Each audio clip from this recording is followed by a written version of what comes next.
Today, in Audiobooks for Me, we are going to listen to The Murder of Roger Ackroyd by Agatha Christie. This book is divided in 3 videos. This is Part 3. We hope you enjoy it. Chapter 18. Charles Kent. Half an hour later saw Poirot, myself, and Inspector Raglan in the train on the way to Liverpool. The inspector was clearly very excited. We may get a line on the blackmailing part of the business, if on nothing else, he declared jubilantly. He's a rough customer, this fellow, by what I heard over the phone. Takes dope, too. We ought to find it easy to get what we want out of him. If there was the shadow of a motive, nothing's more likely than that he killed Mr. Ackroyd. But in that case, why is young Patton keeping out of the way? The whole thing's a muddle, that's what it is. By the way, Monsieur Poirot, you were quite right about those fingerprints. They were Mr. Ackroyd's own. I had rather the same idea myself, but I dismissed it as hardly feasible. I smiled to myself. Inspector Raglan was so very plainly saving his face. As regards this man, said Poirot, he is not yet arrested, eh? No, detained under suspicion. And what account does he give of himself? Precious little, said the inspector with a grin. He's a wary bird, I gather. A lot of abuse, but very little more. On arrival at Liverpool, I was surprised to find that Poirot was welcomed with acclamation. Superintendent Hayes, who met us, had worked with Poirot over some case long ago and had evidently an exaggerated opinion of his powers. Now we've got Monsieur Poirot here, we shan't be long, he said cheerfully. I thought you'd retired, monsieur. So I had, my good Hayes, so I had. But how tedious is retirement. You cannot imagine to yourself the monotony with which day comes after day.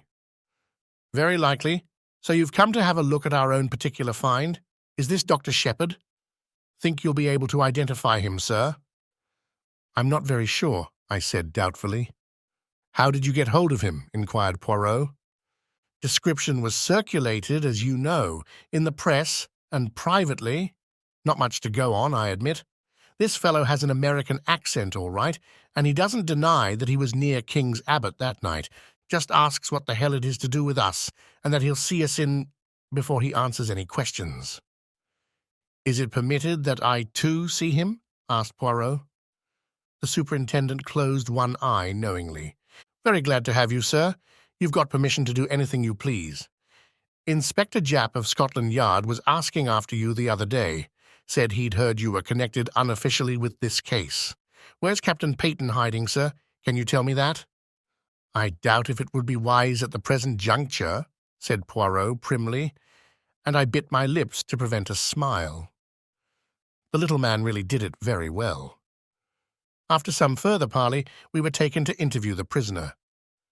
He was a young fellow, I should say not more than 22 or 3, tall, thin, with slightly shaking hands, and the evidences of considerable physical strength somewhat run to seed. His hair was dark, but his eyes were blue and shifty, seldom meeting a glance squarely. I had all along cherished the illusion that there was something familiar about the figure I had met that night, but if this were indeed he, I was completely mistaken. He did not remind me in the least of anyone I knew. Now then, Kent, said the superintendent, stand up. Here are some visitors come to see you. Recognize any of them. Kent glared at us sullenly, but did not reply. I saw his glance waver over the 3 of us and come back to rest on me. Well, sir, said the superintendent to me, what do you say? The height's the same, I said, and as far as general appearance goes, it might well be the man in question. Beyond that, I couldn't go. What the hell's the meaning of all this? Asked Kent. What have you got against me? Come on, out with it. What am I supposed to have done? I nodded my head. It's the man, I said. I recognize the voice. Recognize my voice, do you? Where do you think you heard it before? On Friday evening last, outside the gates of Fernley Park. You asked me the way there. I did I? Do you admit it? Asked the inspector. I don't admit anything. Not till I know what you've got on me." "Have you not read the papers in the last few days?" asked Poirot, speaking for the first time. The man's eyes narrowed. "So that's it, is it? I saw an old gent had been croaked at Fernley. Trying to make out I did the job, are you?" "You were there that night," said Poirot quietly. "How do you know, mister?" "By this." Poirot took something from his pocket and held it out. It was the goose quill we had found in the summer house. At the sight of it, the man's face changed. He half held out his hand. "Snow," said Poirot thoughtfully. "No, my friend, it is empty. It lay where you dropped it in the summer house that night." Charles Kent looked at him uncertainly. "You seem to know a hell of a lot about everything, you little foreign cock-duck. Perhaps you remember this. The papers say that the old gent was croaked between 9:45 and 10 o'clock. "That is so," agreed Poirot. "Yes, but is it really so? That's what I'm getting at." "This gentleman will tell you," said Poirot. He indicated Inspector Raglan. The latter hesitated, glanced at Superintendent Hayes, then at Poirot, and finally, as though receiving sanction, he said, "That's right. Between 9:45 and 10 o'clock. "Then you've nothing to keep me here for," said Kent. "I was away from Fernley Park by 25 minutes past 9. You can ask at the Dog and Whistle. That's a saloon about a mile out of Fernley on the road to Cranchester. I kicked up a bit of a row there, I remember. As near as nothing to 9:45, it was. How about that?" Inspector Raglan wrote down something in his notebook. "Well," demanded Kent. "Inquiries will be made," said the inspector. "If you've spoken the truth, you won't have anything to complain about. What were you doing at Fernley Park anyway?" "Went there to meet someone." "Who?" "That's none of your business." "You better keep a civil tongue in your head, my man," the superintendent warned him. "To hell with a civil tongue. I went there on my own business, and that's all there is to it. If I was clear away before the murder was done, that's all that concerns the cops." "Your name? It is Charles Kent," said Poirot. "Where were you born?" The man stared at him. Then he grinned. "I'm a full-blown Britisher, all right," he said. "Yes," said Poirot meditatively. "I think you are. I fancy you were born in Kent." The man stared. "Why's that? Because of my name? What's that to do with it? Is a man whose name is Kent bound to be born in that particular county?" "Under certain circumstances, I can imagine he might be," said Poirot very deliberately. "Under certain circumstances, you comprehend." There was so much meaning in his voice as to surprise the two police officers. As for Charles Kent, he flushed a brick red, and for a moment I thought he was going to spring at Poirot. He thought better of it, however, and turned away with a kind of laugh. Poirot nodded, as though satisfied, and made his way out through the door. He was joined presently by the two officers. "We'll verify that statement," remarked Raglan. "I don't think he's lying, though. But he's got to come clear with a statement as to what he was doing at Fernley. It looks to me as though we'd got our blackmailer all right. On the other hand, granted his story's correct, he couldn't have had anything to do with the actual murder. He'd got £10 on him when he was arrested, rather a large sum. I fancy that £40 went to him. The numbers of the notes didn't correspond, but of course he'd have changed them first thing. Mr. Ackroyd must have given him the money, and he made off with it as fast as possible." "What was that about Kent being his birthplace? What's that got to do with it?" "Nothing whatever," said Poirot mildly. "A little idea of mine. That was all. Me, I am famous for my little ideas." "Are you really?" said Raglan, studying him with a puzzled expression. The superintendent went into a roar of laughter. "Many's the time I've heard Inspector Japp say that, Monsieur Poirot and his little ideas. Too fanciful for me, he'd say, but always something in them." "You mock yourself at me," said Poirot, smiling. "But never mind. The old ones, they laugh last sometimes, when the young, clever ones do not laugh at all." And nodding his head at them in a sage manner, he walked out into the street. He and I lunched together at an hotel. I know now that the whole thing lay clearly unravelled before him. He had got the last thread he needed to lead him to the truth. But at the time, I had no suspicion of the fact. I overestimated his general self-confidence, and I took it for granted that the things which puzzled me must be equally puzzling to him. My chief puzzle was what the man Charles Kent could have been doing at Fernley.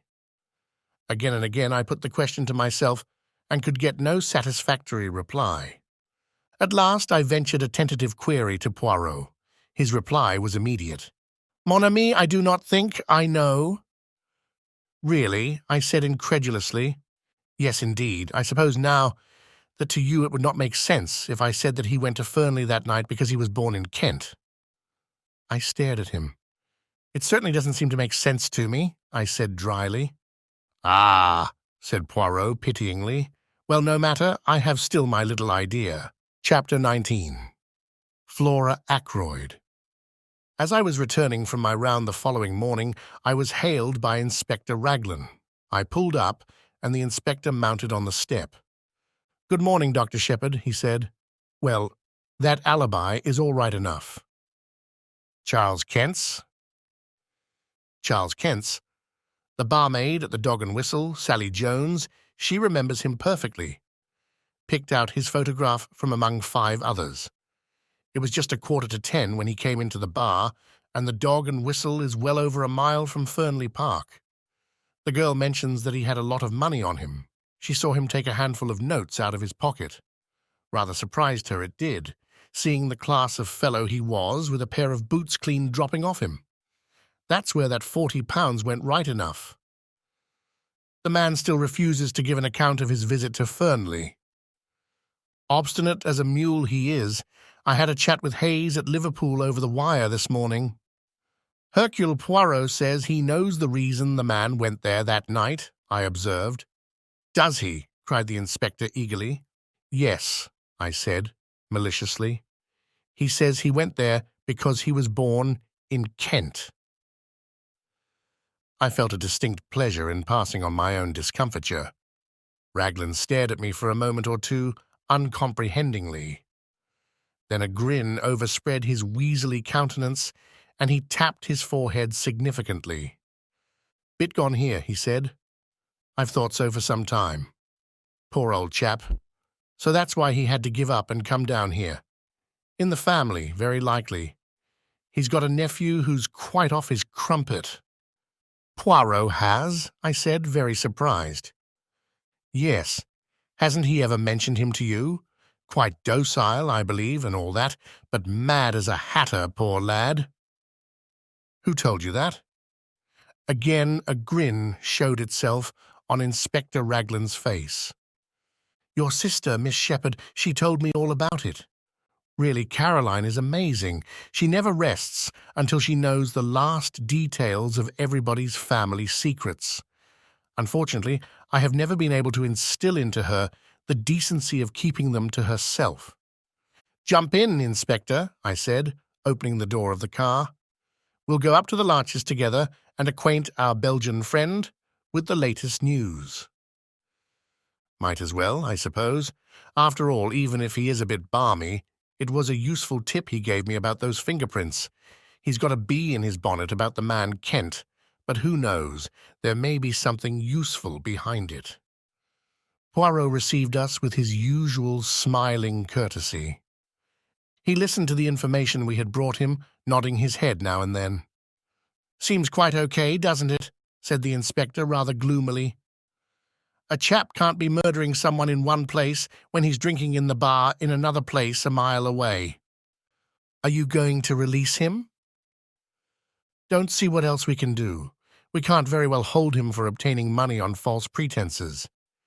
Can't prove a ruddy thing." The inspector tossed a match into the grate in a disgruntled fashion. Poirot retrieved it and put it neatly in a little receptacle designed for the purpose. His action was purely mechanical. I could see that his thoughts were on something very different. "If I were you," he said at last, "I should not release the man, Charles Kent, yet." "What do you mean?" Raglan stared at him. "What I say. I should not release him yet." "You don't think he can have had anything to do with the murder, do you?" "I think probably not, but one cannot be certain yet." "But haven't I just told you?" Poirot raised a hand protestingly. "Mais oui, mais oui, I heard. I am not deaf, nor stupid, thank the good God. But see you approach the matter from the wrong premises. Is not that the word?" The inspector stared at him heavily. "I don't see how you make that out. Look here. We know Mr. Ackroyd was alive at 9:45. You admit that, don't you?" Poirot looked at him for a moment, then shook his head with a quick smile. "I admit nothing that is not proved." "Well, we've got proof enough of that.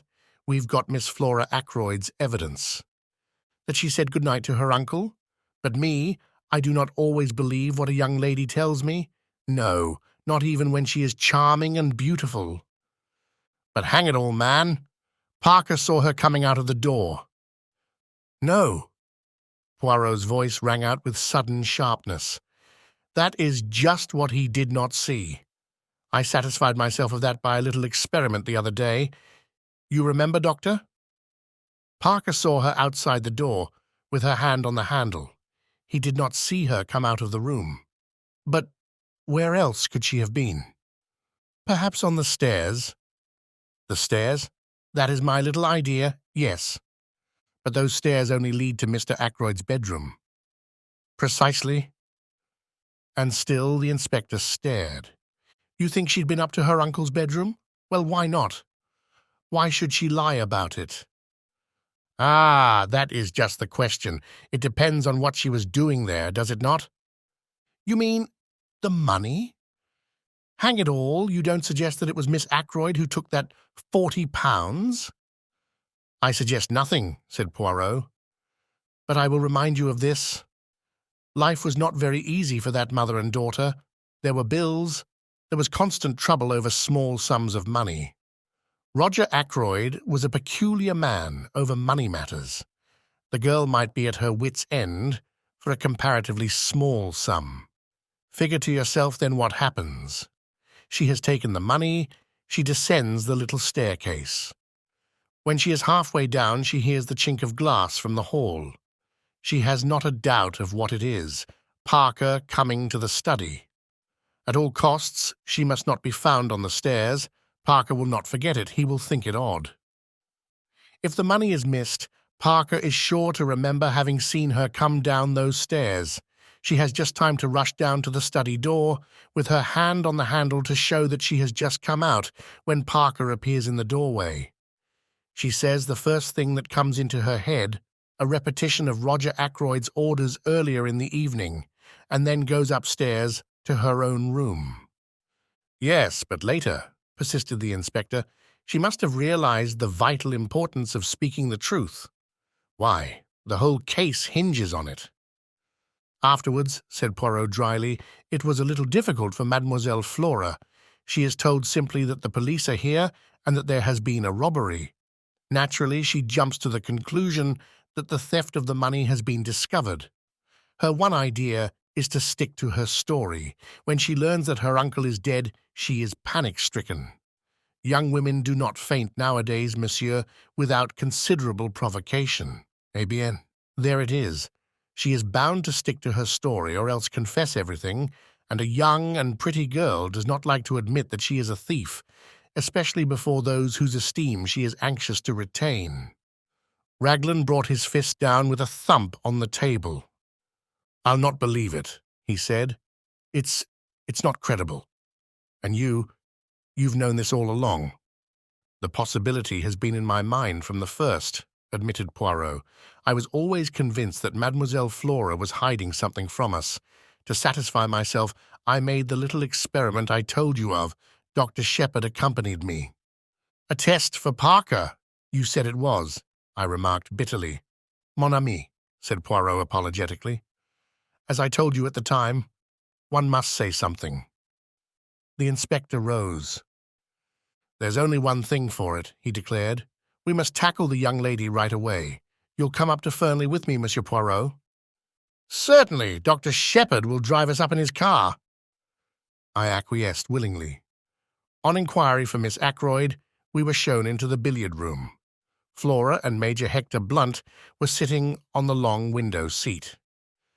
"Good morning, Miss Ackroyd," said the inspector. "Can we have a word or two alone with you?" Blunt got up at once and moved to the door.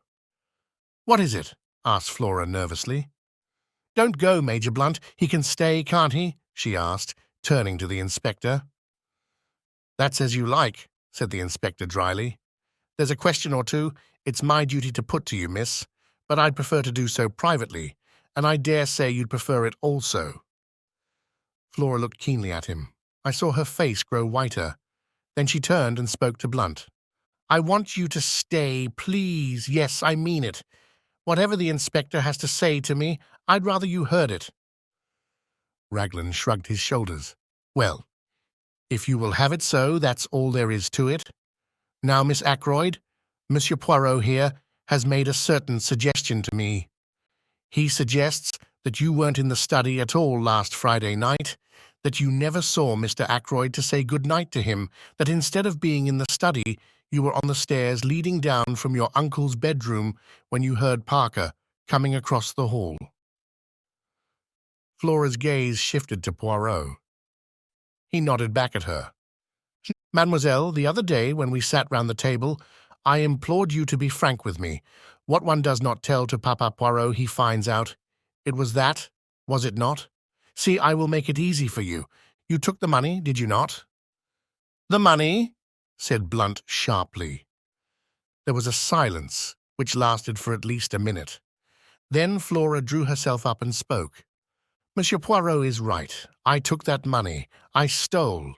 I am a thief, yes, a common, vulgar little thief. Now you know. I am glad it has come out. It's been a nightmare these last few days." She sat down suddenly and buried her face in her hands. She spoke huskily through her fingers. "You don't know what my life has been since I came here.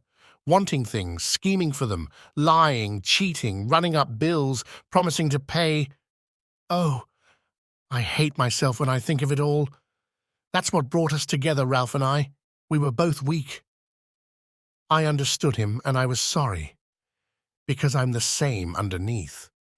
We're not strong enough to stand alone, either of us. We're weak, miserable, despicable things." She looked at Blunt and suddenly stamped her foot.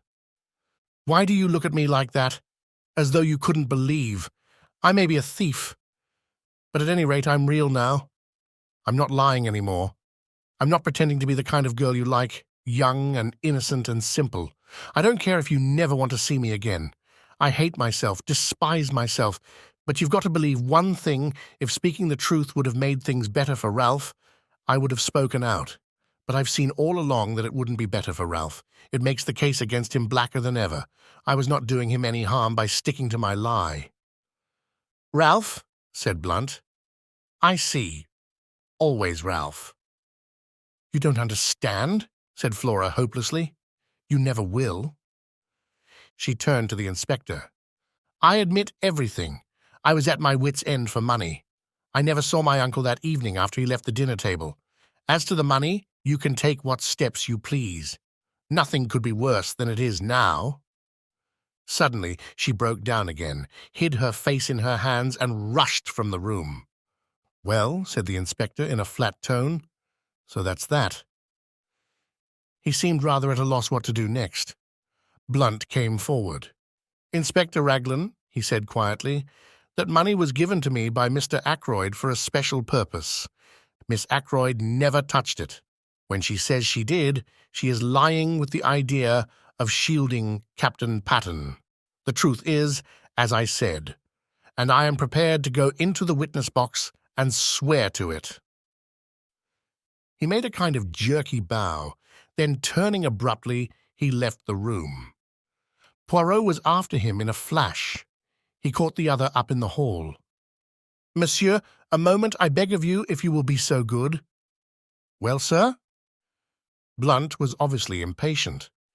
He stood frowning down on Poirot. "It is this," said Poirot rapidly.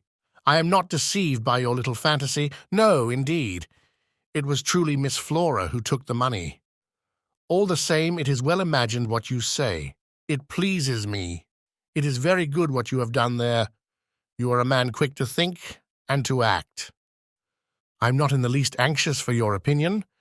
"Thank you," said Blunt, coldly. He made once more as though to pass on, but Poirot, not at all offended, laid a detaining hand on his arm. "Ah! But you are to listen to me. I have more to say. The other day I spoke of concealments. Very well. All along have I seen what you are concealing. Mademoiselle Flora, you love her with all your heart. From the first moment you saw her, is it not so? Oh, let us not mind saying these things. Why must one in England think it necessary to mention love as though it were some disgraceful secret? You love Mademoiselle Flora. You seek to conceal that fact from all the world. That is very good. That is as it should be. But take the advice of Hercule Poirot. Do not conceal it from Mademoiselle herself." Blunt had shown several signs of restlessness whilst Poirot was speaking, but the closing words seemed to rivet his attention. "What do you mean by that?" he said sharply. "You think that she loves the Capitaine Ralph Patten, but I, Hercule Poirot, tell you that that is not so. Mademoiselle Flora accepted Captain Patten to please her uncle, and because she saw in the marriage a way of escape from her life here, which was becoming frankly insupportable to her. She liked him, and there was much sympathy and understanding between them. But love, no, it is not Captain Patten Mademoiselle Flora loves." "What the devil do you mean?" asked Blunt. I saw the dark flush under his tan. "You have been blind, monsieur. Blind. She is loyal, the little one. Ralph Patten is under a cloud. She is bound in honor to stick by him." I felt it was time I put in a word to help on the good work. "My sister told me the other night," I said encouragingly, "that Flora had never cared a penny piece for Ralph Patten, and never would. My sister is always right about these things." Blunt ignored my well-meant efforts. He spoke to Poirot. "Do you really think—" he began and stopped. He is one of those inarticulate men who find it hard to put things into words. Poirot knows no such disability. "If you doubt me, ask her yourself, monsieur, but perhaps you no longer care the affair of the money." Blunt gave a sound like an angry laugh. "Think I'd hold that against her? Roger was always a queer chap about money. She got in a mess and didn't dare tell him. Poor kid. Poor, lonely kid." Poirot looked thoughtfully at the side door. "Mademoiselle Flora went into the garden, I think," he murmured. "I've been every kind of a fool," said Blunt abruptly. "Rum conversation we've been having, like one of those Danish plays. But you're a sound fellow, Monsieur Poirot. Thank you." He took Poirot's hand and gave it a grip which caused the other to wince in anguish. Then he strode to the side door and passed out into the garden. "Not every kind of a fool," murmured Poirot, tenderly nursing the injured member. "Only one kind. The Fool in Love." Chapter 20. Miss Russell. Inspector Raglan had received a bad jolt. He was not deceived by Blunt's valiant lie any more than we had been. Our way back to the village was punctuated by his complaints. "This alters everything, this does. I don't know whether you've realized it, Monsieur Poirot?" "I think so, yes, I think so," said Poirot. "You see, I have been familiar with the idea for some time." Inspector Raglan, who had only had the idea presented to him a short half-hour ago, looked at Poirot unhappily and went on with his discoveries. "Those alibis now, worthless, absolutely worthless. Got to start again. Find out what everyone was doing from 9:30 onwards. 9:30, that's the time we've got to hang on to. You were quite right about the man Kent. We don't release him yet a while. Let me see now. 9:45, at the Dog and Whistle. He might have got there in a quarter of an hour if he ran. It's just possible that it was his voice Mr. Raymond heard, talking to Mr. Ackroyd, asking for money, which Mr. Ackroyd refused. But one thing's clear, it wasn't he who sent the telephone message. The station is half a mile in the other direction, over a mile and a half from the Dog and Whistle, and he was at the Dog and Whistle until about 10 minutes past 10. Dang that telephone call. We always come up against it. We do indeed, agreed Poirot. It is curious. It's just possible that if Captain Patten climbed into his uncle's room and found him there murdered, he may have sent it. Got the wind up, thought he'd be accused, and cleared out. That's possible, isn't it? Why should he have telephoned? May have had doubts if the old man was really dead. Thought he'd get the doctor up there as soon as possible, but didn't want to give himself away. Yes, I say now, how's that for a theory? Something in that, I should say. The inspector swelled his chest out importantly. He was so plainly delighted with himself that any words of ours would have been quite superfluous. We arrived back at my house at this minute, and I hurried in to my surgery patients, who had all been waiting a considerable time, leaving Poirot to walk to the police station with the inspector. Having dismissed the last patient, I strolled into the little room at the back of the house which I call my workshop. I'm rather proud of the homemade wireless set I turned out. Caroline hates my workroom. I keep my tools there, and Annie is not allowed to wreak havoc with a dustpan and brush. I was just adjusting the interior of an alarm clock, which had been denounced as wholly unreliable by the household, when the door opened and Caroline put her head in. "Oh, there you are, James," she said, with deep disapproval. "Monsieur Poirot wants to see you." "Well," I said, rather irritably, for her sudden entrance had startled me, and I had let go of a piece of delicate mechanism. "If he wants to see me, he can come in here." "In here?" said Caroline. "That's what I said, in here." Caroline gave a sniff of disapproval and retired. She returned in a moment or two, ushering in Poirot, and then retired again, shutting the door with a bang. "Aha, my friend," said Poirot, coming forward and rubbing his hands. "You have not got rid of me so easily, you see." "Finished with the inspector?" I asked. "For the moment, yes. And you? You have seen all the patients?" "Yes." Poirot sat down and looked at me, tilting his egg-shaped head on one side, with the air of one who savours a very delicious joke. "You are in error," he said at last. "You have still one patient to see." "Not you?" I exclaimed in surprise. "Ah, not me, bien entendu. Me? I have the health magnificent. No, to tell you the truth, it is a little complot of mine. There is someone I wish to see, you understand, and at the same time it is not necessary that the whole village should intrigue itself about the matter, which is what would happen if the lady were seen to come to my house, for it is a lady. But to you she has already come as a patient before." "Miss Russell?" I exclaimed. "Precisement. I wish much to speak with her, so I send her the little note and make the appointment in your surgery. You are not annoyed with me?"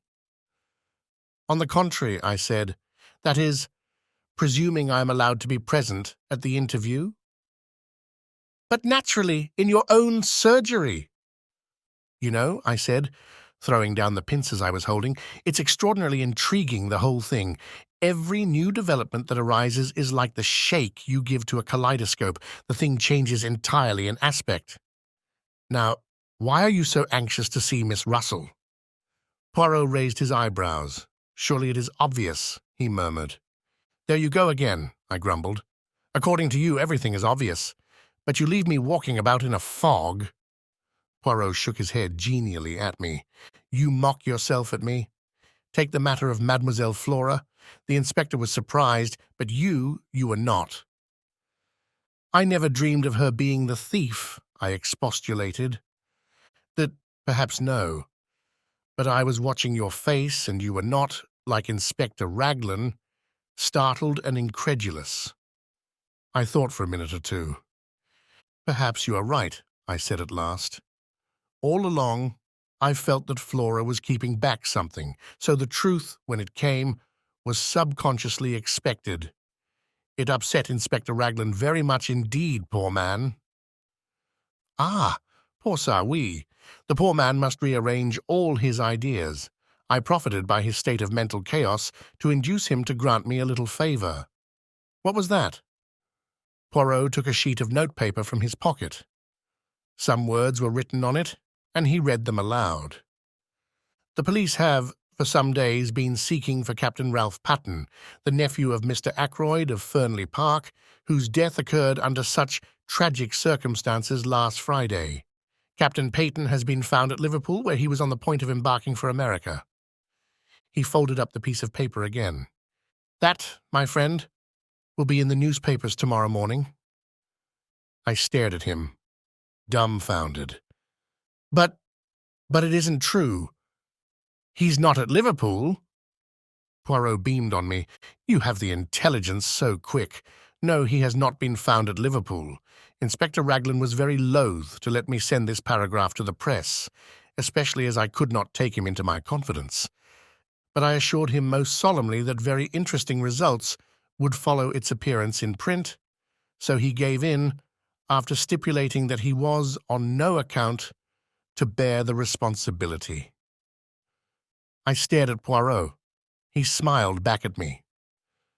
It beats me, I said at last, what you expect to get out of that. You should employ your little grey cells, said Poirot gravely. He rose and came across to the bench. It is that you have really the love of the machinery, he said, after inspecting the debris of my labours. Every man has his hobby. I immediately drew Poirot's attention to my homemade wireless. Finding him sympathetic, I showed him one or two little inventions of my own, trifling things, but useful in the house. Decidedly, said Poirot, you should be an inventor by trade, not a doctor. But I hear the bell. That is your patient. Let us go into the surgery. Once before I had been struck by the remnants of beauty in the housekeeper's face. This morning I was struck anew, very simply dressed in black, tall, upright and independent as ever, with her big dark eyes and an unwonted flush of colour in her usually pale cheeks. I realized that as a girl she must have been startlingly handsome. Good morning, mademoiselle, said Poirot. Will you be seated? Dr. Sheppard is so kind as to permit me the use of his surgery for a little conversation I am anxious to have with you. Miss Russell sat down with her usual composure. If she felt any inward agitation, it didn't display itself in any outward manifestation. But it seems a queer way of doing things, if you'll allow me to say so, she remarked. Miss Russell, I have news to give you. Indeed. Charles Kent has been arrested at Liverpool. Not a muscle of her face moved. She merely opened her eyes a trifle wider and asked, with a tinge of defiance, Well, what of it? But at that moment it came to me, the resemblance that had haunted me all along, something familiar in the defiance of Charles Kent's manner. The two voices, one rough and coarse, the other painfully ladylike, were strangely the same in timbre. It was of Miss Russell that I had been reminded that night outside the gates of Fernley Park.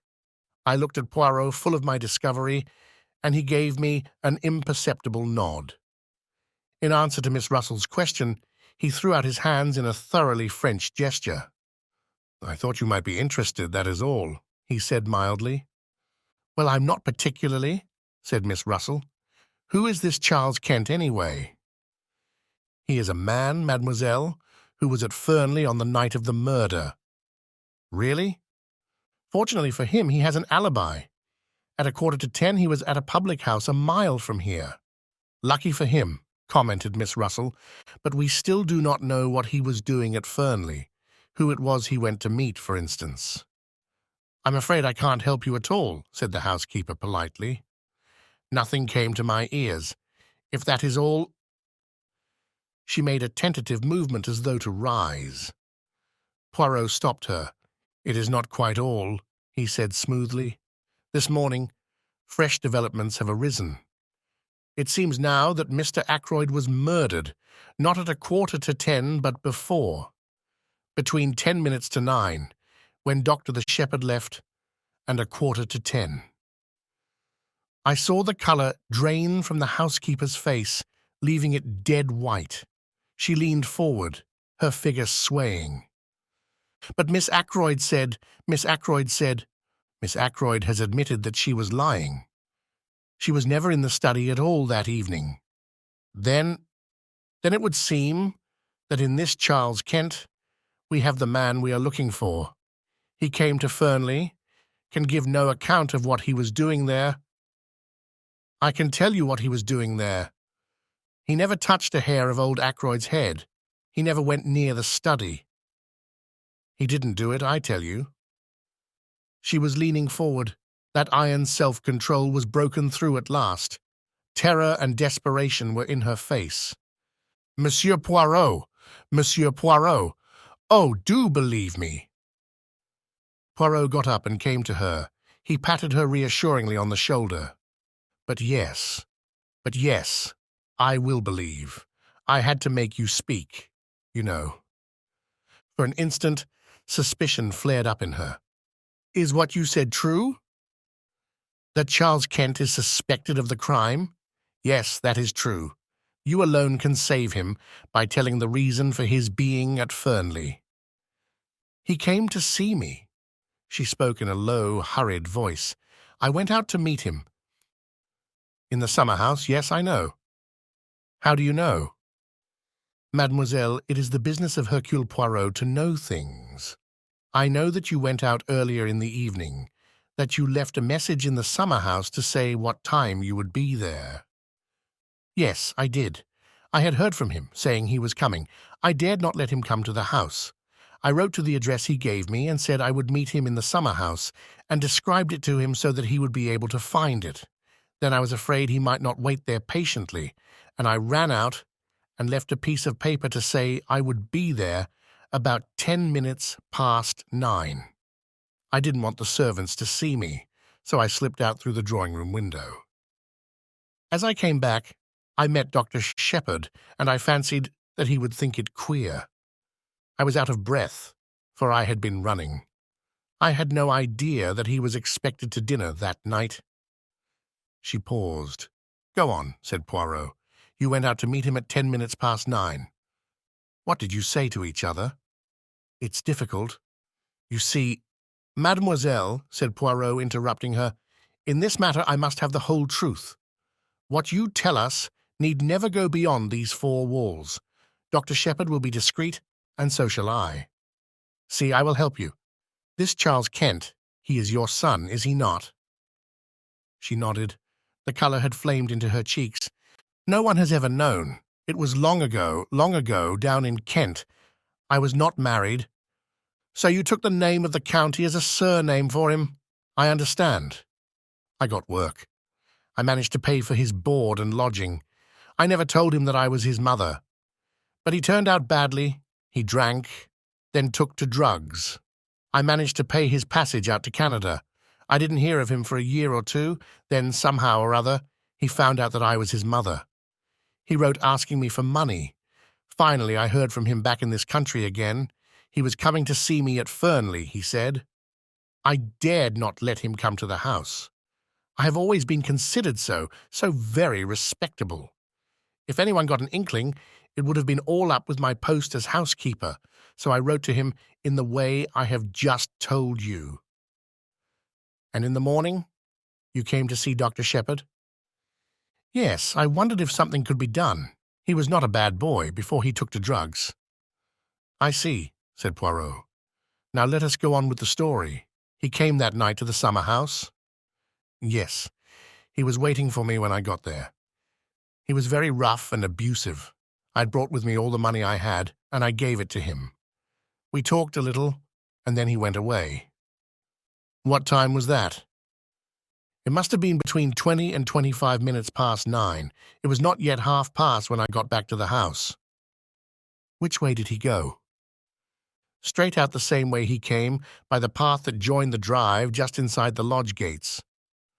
Poirot nodded. And you? What did you do? I went back to the house. Major Blunt was walking up and down the terrace smoking, so I made a detour to get round to the side door. It was then just on 9:30, as I tell you. Poirot nodded again. He made a note or two in a microscopic pocketbook. I think that is all, he said thoughtfully. Ought I— She hesitated. Ought I to tell all this to Inspector Raglan? It may come to that, but let us not be in a hurry.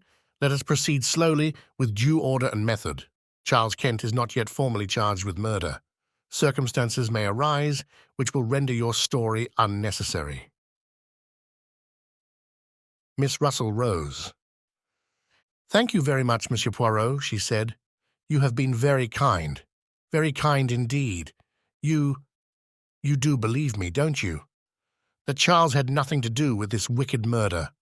No, there seems no doubt that the man who was talking to Mr. Ackroyd in the library at 9:30 could not possibly have been your son. Be of good courage, mademoiselle. All will yet be well. Miss Russell departed. Poirot and I were left together. So that's that, I said. Every time we come back to Ralph Patten. How did you manage to spot Miss Russell as the person Charles Kent came to meet? Did you notice the resemblance? I had connected her with the unknown man long before we actually came face to face with him. As soon as we found that quill. The quill suggested dope, and I remembered your account of Miss Russell's visit to you. Then I found the article on cocaine in that morning's paper. It all seemed very clear. She had heard from someone that morning, someone addicted to drugs. She read the article in the paper, and she came to you to ask a few tentative questions. She mentioned cocaine, since the article in question was on cocaine. Then, when you seemed too interested, she switched hurriedly to the subject of detective stories and untraceable poisons. I suspected a son, or a brother, or some other undesirable male relation. But I must go. It is the time of the lunch. Stay and lunch with us, I suggested. Poirot shook his head. A faint twinkle came into his eye. Not again today. I should not like to force Mademoiselle Caroline to adopt a vegetarian diet 2 days in succession. It occurred to me that there was not much which escaped Hercule Poirot. Chapter 21. The paragraph in the paper. Caroline, of course, had not failed to see Miss Russell come to the surgery door. I had anticipated this and had ready an elaborate account of the lady's bad knee. But Caroline was not in a cross-questioning mood. Her point of view was that she knew what Miss Russell had really come for, and that I didn't. "Pumping you, James," said Caroline, "pumping you in the most shameless manner, I've not a doubt. It's no good interrupting. I dare say you hadn't the least idea she was doing it even. Men are so simple. She knows that you are in Monsieur Poirot's confidence, and she wants to find out things. Do you know what I think, James? I couldn't begin to imagine. You think so many extraordinary things. It's no good being sarcastic. I think Miss Russell knows more about Mr. Ackroyd's death than she is prepared to admit." Caroline leaned back triumphantly in her chair. "Do you really think so?" I said absently. "You're very dull today, James. No animation about you. It's that liver of yours." Our conversation then dealt with purely personal matters. The paragraph inspired by Poirot duly appeared in our daily paper the next morning. I was in the dark as to its purpose, but its effect on Caroline was immense. She began by stating, most untruly, that she had said as much all along. I raised my eyebrows but did not argue. Caroline, however, must have felt a prick of conscience, for she went on. "I mayn't have actually mentioned Liverpool, but I knew he'd try to get away to America. That's what Crippen did." "Without much success," I reminded her. "Poor boy. And so they've caught him. I consider, James, that it's your duty to see that he isn't hung." "What do you expect me to do?" "Why, you're a medical man, aren't you? You've known him from a boy upwards. Not mentally responsible. That's the line to take, clearly. I read only the other day that they're very happy in Broadmoor. It's quite like a high-class club." But Caroline's words had reminded me of something. "I never knew that Poirot had an imbecile nephew," I said curiously. "Didn't you?" "Oh, he told me all about it. Poor lad. It's a great grief to all the family. They've kept him at home so far, but it's getting to such a pitch that they're afraid he'll have to go into some kind of institution." "I suppose you know pretty well everything there is to know about Poirot's family by this time," I said, exasperated. "Pretty well," said Caroline complacently. "It's a great relief to people to be able to tell all their troubles to someone." "It might be," I said, "if they were ever allowed to do so spontaneously. Whether they enjoy having confidences screwed out of them by force is another matter." Caroline merely looked at me with the air of a Christian martyr enjoying martyrdom. "You are so self-contained, James," she said. "You hate speaking out or parting with any information yourself, and you think everybody else must be just like you. I should hope that I never screw confidences out of anybody.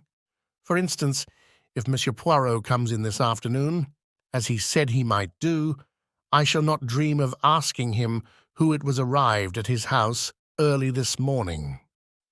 "Early this morning?" I queried. "Very early," said Caroline. "Before the milk came. I just happened to be looking out of the window. The blind was flapping. It was a man. He came in a closed car and he was all muffled up. I couldn't get a glimpse of his face, but I will tell you my idea and you'll see that I'm right." "What's your idea?" Caroline dropped her voice mysteriously. "A Home Office expert," she breathed. "A Home Office expert," I said, amazed. "My dear Caroline." "Mark my words, James, you'll see that I'm right. That Russell woman was here that morning after your poisons. Roger Ackroyd might easily have been poisoned in his food that night." I laughed out loud. "Nonsense!" I cried. "He was stabbed in the neck. You know that as well as I do." "After death, James," said Caroline, "to make a false clue." "My good woman," I said, "I examined the body, and I know what I'm talking about. That wound wasn't inflicted after death. It was the cause of death, and you need make no mistake about it." Caroline merely continued to look omniscient, which so annoyed me that I went on. "Perhaps you will tell me, Caroline, if I have a medical degree or if I have not." "You have the medical degree, I dare say, James. At least, I know you have, but you've no imagination whatever. Having endowed you with a treble portion, there was none left over for me," I said dryly. I was amused to notice Caroline's manoeuvres that afternoon when Poirot duly arrived. My sister, without asking a direct question, skirted the subject of the mysterious guest in every way imaginable. By the twinkle in Poirot's eyes, I saw that he realized her object. He remained blandly impervious and blocked her bowling so successfully that she herself was at a loss how to proceed. Having, I suspect, quietly enjoyed the little game, he rose to his feet and suggested a walk. "It is that I need to reduce the figure a little," he explained. "You will come with me, Doctor? And perhaps later Miss Caroline will give us some tea." "Delighted," said Caroline. "Won't your, guest come in also?" "You are too kind," said Poirot. "But no, my friend reposes himself. Soon you must make his acquaintance." "Quite an old friend of yours, so somebody told me," said Caroline, making one last valiant effort. "Did they?" murmured Poirot. "Well, we must start." Our tramp took us in the direction of Fernley. I had guessed beforehand that it might do so. I was beginning to understand Poirot's methods. Every little irrelevancy had a bearing upon the whole. "I have a commission for you, my friend," he said at last. "Tonight, at my house, I desire to have a little conference. You will attend, will you not?" "Certainly," I said. "Good. I need also all those in the house, that is to say, Mrs. Ackroyd, Mademoiselle Flora, Major Blunt, M. Raymond. I want you to be my ambassador. This little reunion is fixed for 9 o'clock. You will ask them? Yes? With pleasure. But why not ask them yourself? Because they will then put the questions. Why? What for? They will demand what my idea is. And as you know, my friend, I much dislike to have to explain my little ideas until the time comes. I smiled a little. My friend Hastings, he of whom I told you, used to say of me that I was the human oyster. But he was unjust. Of facts I keep nothing to myself, but to everyone his own interpretation of them. When do you want me to do this? Now, if you will. We are close to the house. Aren't you coming in? Know me? I will promenade myself in the grounds. I will rejoin you by the lodge gates in a quarter of an hour's time. I nodded and set off on my task. The only member of the family at home proved to be Mrs. Ackroyd, who was sipping an early cup of tea. She received me very graciously. "So grateful to you, Doctor," she murmured, "for clearing up that little matter with Monsieur Poirot. But life is one trouble after another. You have heard about Flora, of course?" "What exactly?" I asked, cautiously. "This new engagement. Flora and Hector Blunt. Of course not such a good match as Ralph would have been, but after all, happiness comes first. What dear Flora needs is an older man, someone steady and reliable, and then Hector is really a very distinguished man in his way. You saw the news of Ralph's arrest in the paper this morning?" "Yes," I said, "I did." "Horrible." Mrs. Ackroyd closed her eyes and shuddered. "Geoffrey Raymond was in a terrible way, rang up Liverpool, but they wouldn't tell him anything at the police station there. In fact, they said they hadn't arrested Ralph at all. Mr. Raymond insists that it's all a mistake, what do they call it? Canard of the newspapers. I've forbidden it to be mentioned before the servants. Such a terrible disgrace. Fancy if Flora had actually been married to him." Mrs. Ackroyd shut her eyes in anguish. I began to wonder how soon I should be able to deliver Poirot's invitation. Before I had time to speak, Mrs. Ackroyd was off again. "You were here yesterday, weren't you, with that dreadful Inspector Raglan? Brute of a man. He terrified Flora into saying she took that money from poor Roger's room. And the matter was so simple, really. The dear child wanted to borrow a few pounds. Didn't like to disturb her uncle since he'd given strict orders against it, but knowing where he kept his notes, she went there and took what she needed." "Is that Flora's account of the matter?" I asked. "My dear doctor, you know what girls are nowadays, so easily acted on by suggestion. You, of course, know all about hypnosis and that sort of thing. The inspector shouts at her, says the word steal over and over again, until the poor child gets an inhibition. Or is it a complex? I always mix up those two words, and actually thinks herself that she has stolen the money. I saw at once how it was, but I can't be too thankful for the whole misunderstanding in one way. It seems to have brought those two together, Hector and Flora, I mean, and I assure you that I have been very much worried about Flora in the past. Why, at one time I actually thought there was going to be some kind of understanding between her and young Raymond. Just think of it." Mrs. Ackroyd's voice rose in shrill horror. "A private secretary, with practically no means of his own." "It would have been a severe blow to you," I said. "Now, Mrs. Ackroyd, I've got a message for you from Mem Hercule Poirot." "For me?" Mrs. Ackroyd looked quite alarmed. I hastened to reassure her, and I explained what Poirot wanted. "Certainly," said Mrs. Ackroyd, rather doubtfully. "I suppose we must come if Monsieur Poirot says so. But what is it all about? I like to know beforehand." I assured the lady truthfully that I myself did not know any more than she did. "Very well," said Mrs. Ackroyd at last, rather grudgingly. "I will tell the others, and we will be there at 9 o'clock. Thereupon I took my leave and joined Poirot at the agreed meeting place. "I've been longer than a quarter of an hour, I'm afraid," I remarked. "But once that good lady starts talking, it's a matter of the utmost difficulty to get a word in edgeways." "It is of no matter," said Poirot. "Me, I have been well amused. This park is magnificent." We set off homewards. When we arrived, to our great surprise, Caroline, who had evidently been watching for us, herself opened the door. She put her fingers to her lips. Her face was full of importance and excitement. "Ursula Bourne," she said, "the parlour-maid from Fernley. She's here. I've put her in the dining room. She's in a terrible way, poor thing. Says she must see Monsieur Poirot at once. I've done all I could, taken her a cup of hot tea. It really goes to one's heart to see anyone in such a state." "In the dining room?" asked Poirot.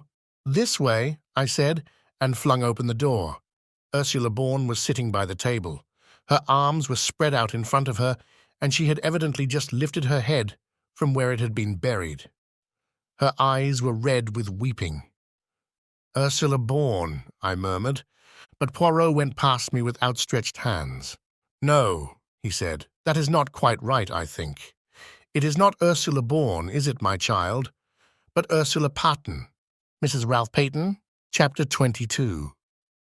Ursula's story. For a moment or two the girl looked mutely at Poirot. Then, her reserve breaking down completely, she nodded her head once and burst into an outburst of sobs. Caroline pushed past me and, putting her arm round the girl, patted her on the shoulder. There, my dear," she said soothingly. "It will be all right. You'll see. Everything will be all right." Buried under curiosity and scandal-mongering, there is a lot of kindness in Caroline. For the moment, even the interest of Poirot's revelation was lost in the sight of the girl's distress. Presently, Ursula sat up and wiped her eyes. "This is very weak and silly of me," she said. No, my child," said Poirot kindly. "We can all realize the strain of this last week." "It must have been a terrible ordeal," I said. "And then to find that you knew," continued Ursula. "How did you know? Was it Ralph who told you?" Poirot shook his head. "You know what brought me to you tonight," went on the girl. "This—" She held out a crumpled piece of newspaper, and I recognized the paragraph that Poirot had inserted. "It says that Ralph has been arrested, so everything is useless. I need not pretend any longer." "Newspaper paragraphs are not always true, mademoiselle," murmured Poirot, having the grace to look ashamed of himself. "All the same, I think you will do well to make a clean breast of things. The truth is what we need now." The girl hesitated, looking at him doubtfully. "You do not trust me," said Poirot gently. "Yet all the same you came here to find me, did you not? Why was that?" "Because I don't believe that Ralph did it," said the girl in a very low voice. "And I think that you are clever and will find out the truth. And also, yes, I think you are kind." Poirot nodded his head several times. "It is very good that, yes, it is very good. Listen, I do in verity believe that this husband of yours is innocent, but the affair marches badly. If I am to save him, I must know all there is to know, even if it should seem to make the case against him blacker than before." "How well you understand," said Ursula. "So you will tell me the whole story, will you not? From the beginning." "You're not going to send me away, I hope," said Caroline, settling herself comfortably in an armchair. "What I want to know," she continued, "is why this child was masquerading as a parlour-maid." "Masquerading?" I queried.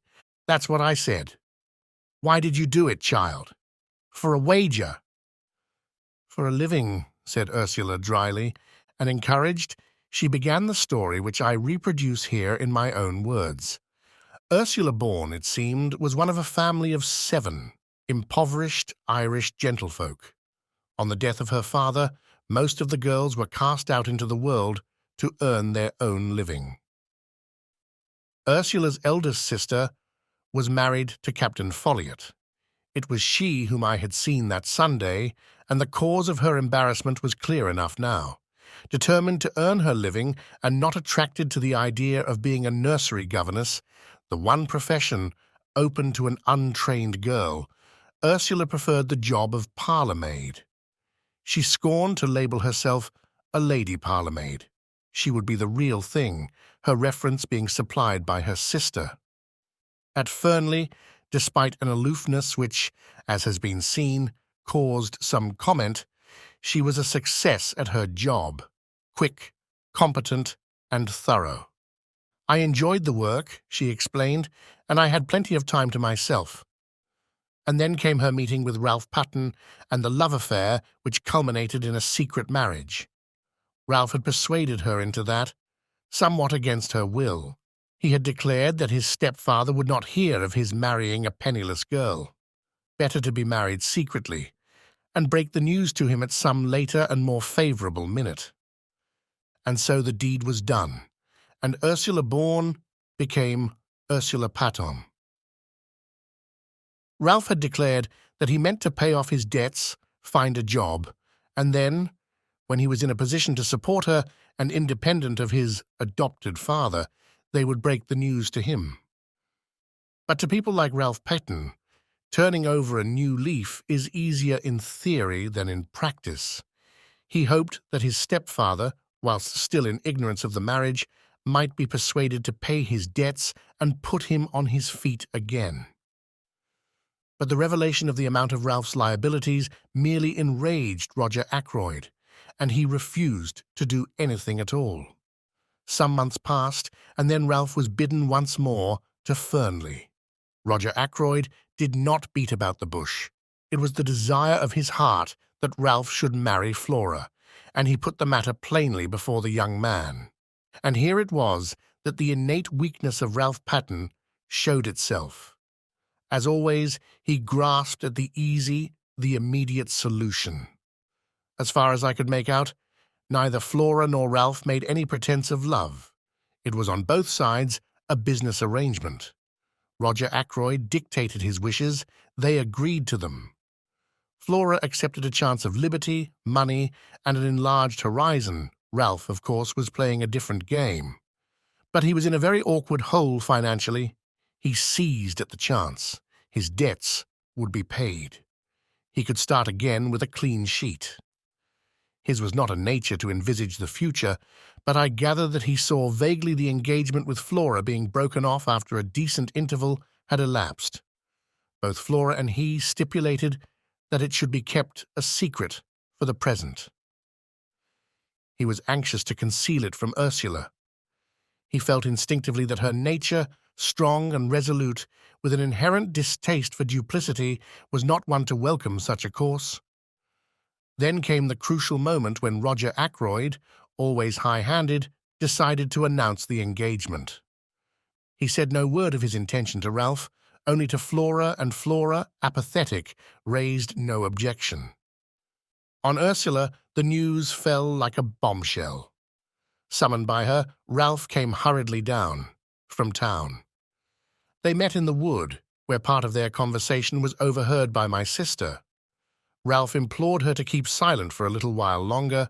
Ursula was equally determined to have done with concealments. She would tell Mr. Ackroyd the truth without any further delay. Husband and wife parted acrimoniously. Ursula, steadfast in her purpose, sought an interview with Roger Ackroyd that very afternoon, and revealed the truth to him. Their interview was a stormy one. It might have been even more stormy had not Roger Ackroyd been already obsessed with his own troubles. It was bad enough, however. Ackroyd was not the kind of man to forgive the deceit that had been practiced upon him. His rancour was mainly directed to Ralph, but Ursula came in for her share, since he regarded her as a girl who had deliberately tried to entrap the adopted son of a very wealthy man. Unforgivable things were said on both sides. That same evening, Ursula met Ralph by appointment in the small summer house, stealing out from the house by the side door in order to do so. Their interview was made up of reproaches on both sides. Ralph charged Ursula with having irretrievably ruined his prospects by her ill-timed revelation. Ursula reproached Ralph with his duplicity. They parted at last. A little over half an hour later came the discovery of Roger Ackroyd's body. Since that night, Ursula had neither seen nor heard from Ralph. As the story unfolded itself, I realized more and more what a damning series of facts it was. Alive, Ackroyd could hardly have failed to alter his will. I knew him well enough to realize that to do so would be his first thought. His death came in the nick of time for Ralph and Ursula Patten. Small wonder the girl had held her tongue and played her part so consistently. My meditations were interrupted. It was Poirot's voice speaking, and I knew from the gravity of his tone that he, too, was fully alive to the implications of the position. "Mademoiselle, I must ask you one question, and you must answer it truthfully, for on it everything may hang. What time was it when you parted from Captain Ralph Paton in the summer house? Now take a little minute so that your answer may be very exact." The girl gave a half laugh, bitter enough in all conscience. Do you think I haven't gone over that again and again in my own mind? It was just 9:30 when I went out to meet him. Major Blunt was walking up and down the terrace, so I had to go round through the bushes to avoid him. It must have been about 27 minutes to 10 when I reached the summer house. Ralph was waiting for me. I was with him 10 minutes. Not longer, for it was just 9:15 when I got back to the house. I saw now the insistence of her question the other day. If only Ackroyd could have been proved to have been killed before 9:45 and not after. I saw the reflection of that thought in Poirot's next question.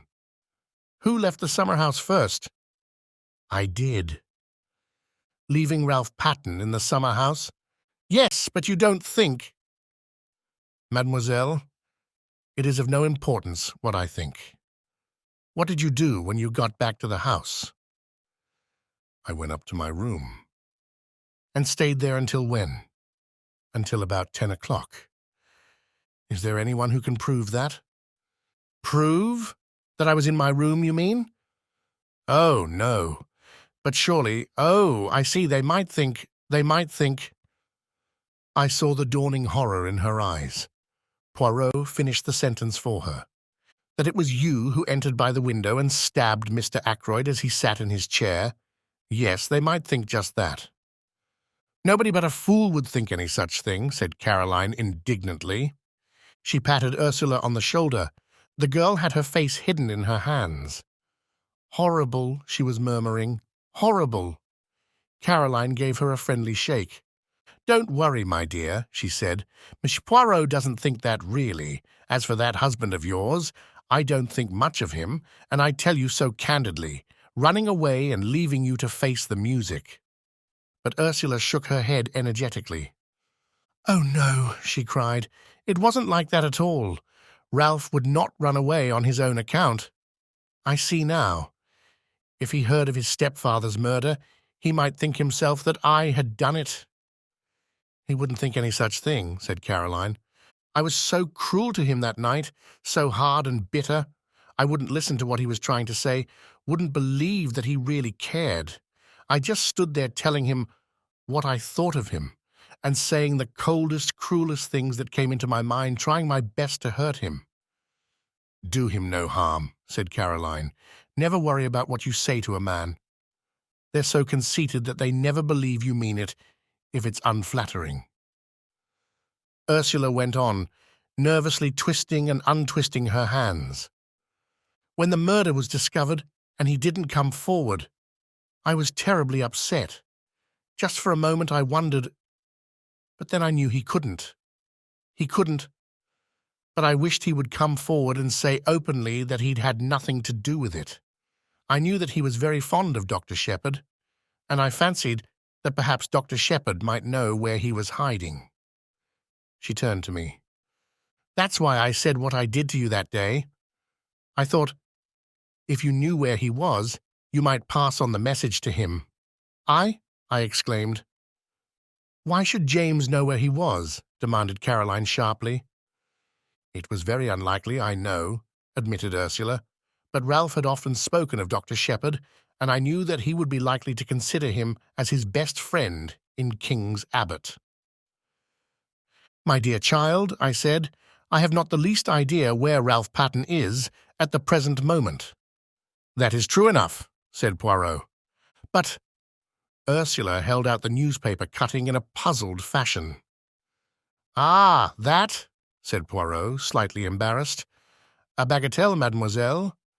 Rien du tout.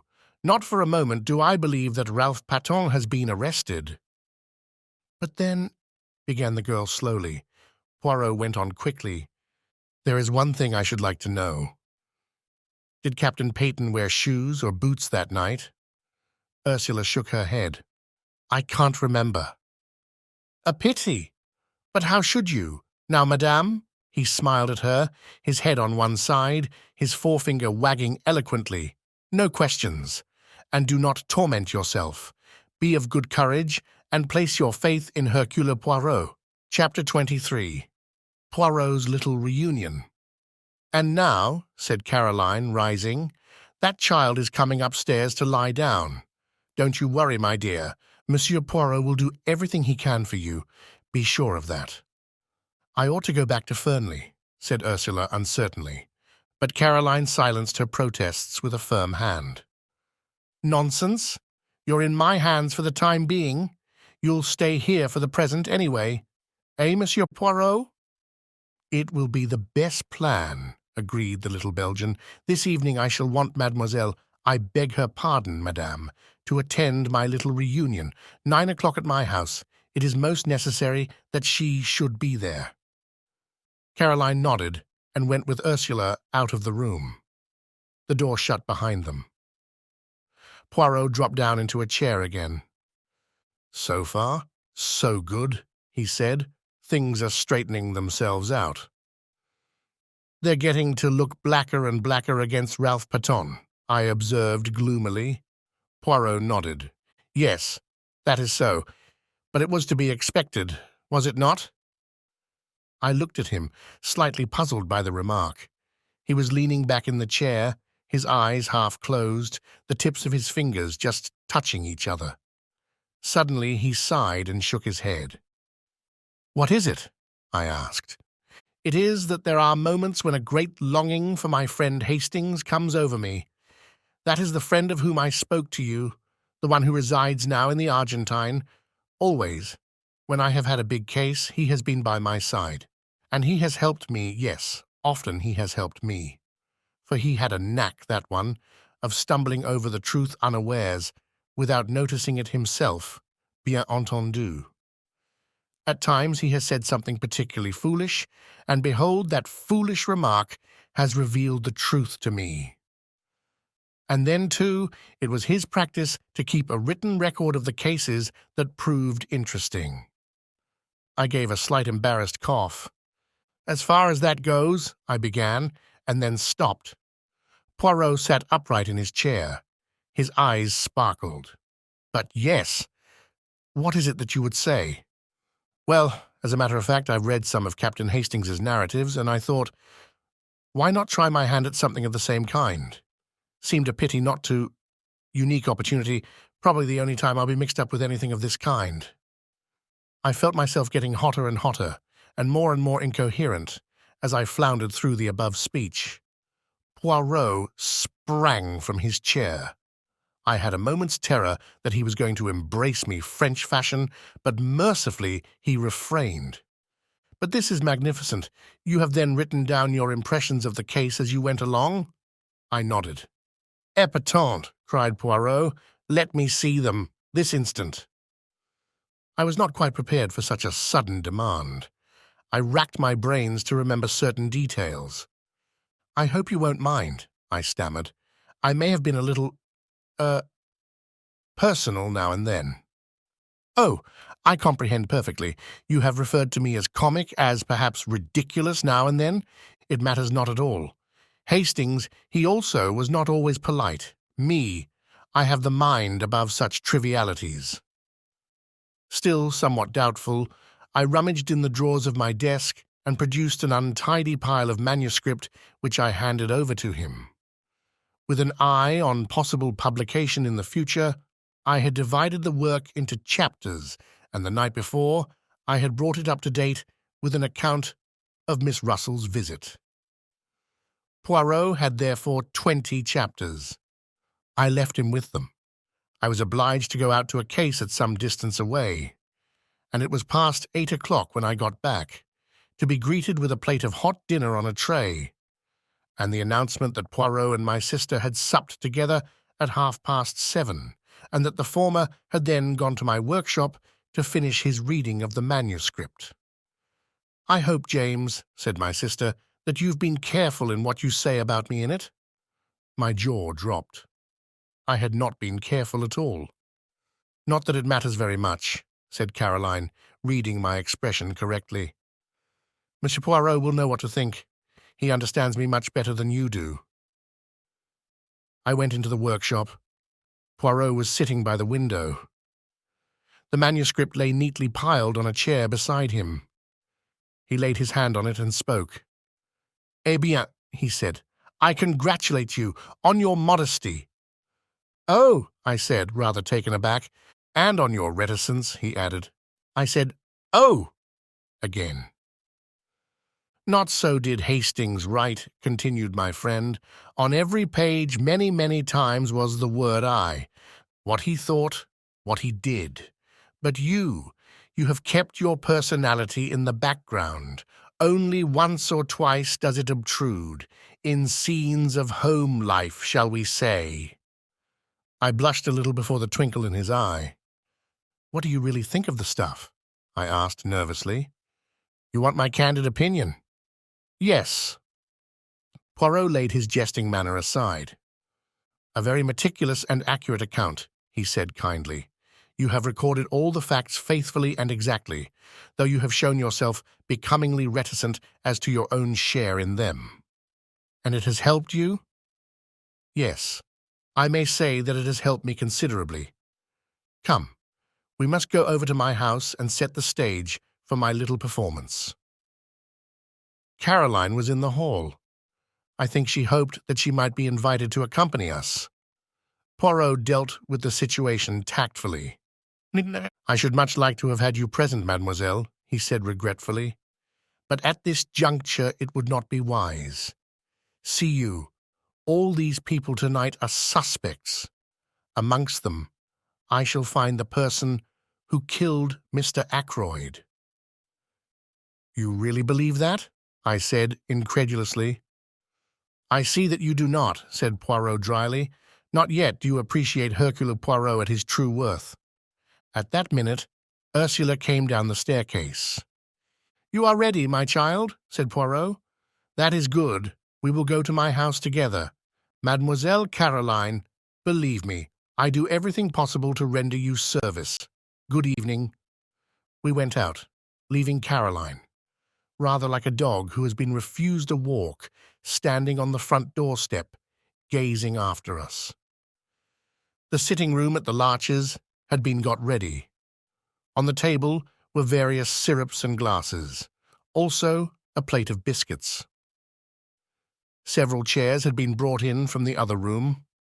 Poirot ran to and fro, rearranging things, pulling out a chair here, altering the position of a lamp there, occasionally stooping to straighten one of the mats that covered the floor. He was specially fussy over the lighting.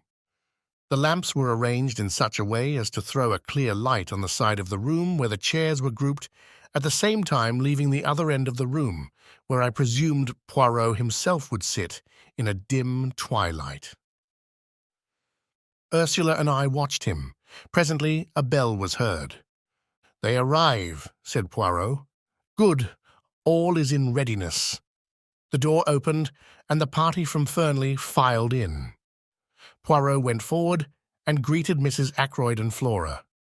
"It is most good of you to come," he said, "and Major Blunt and Mr. Raymond." The secretary was debonair as ever. "What's the great idea?" he said, laughing. "Some scientific machine? Do we have bands round our wrists which register guilty heartbeats? There is such an invention, isn't there?" "I have read of it, yes," admitted Poirot.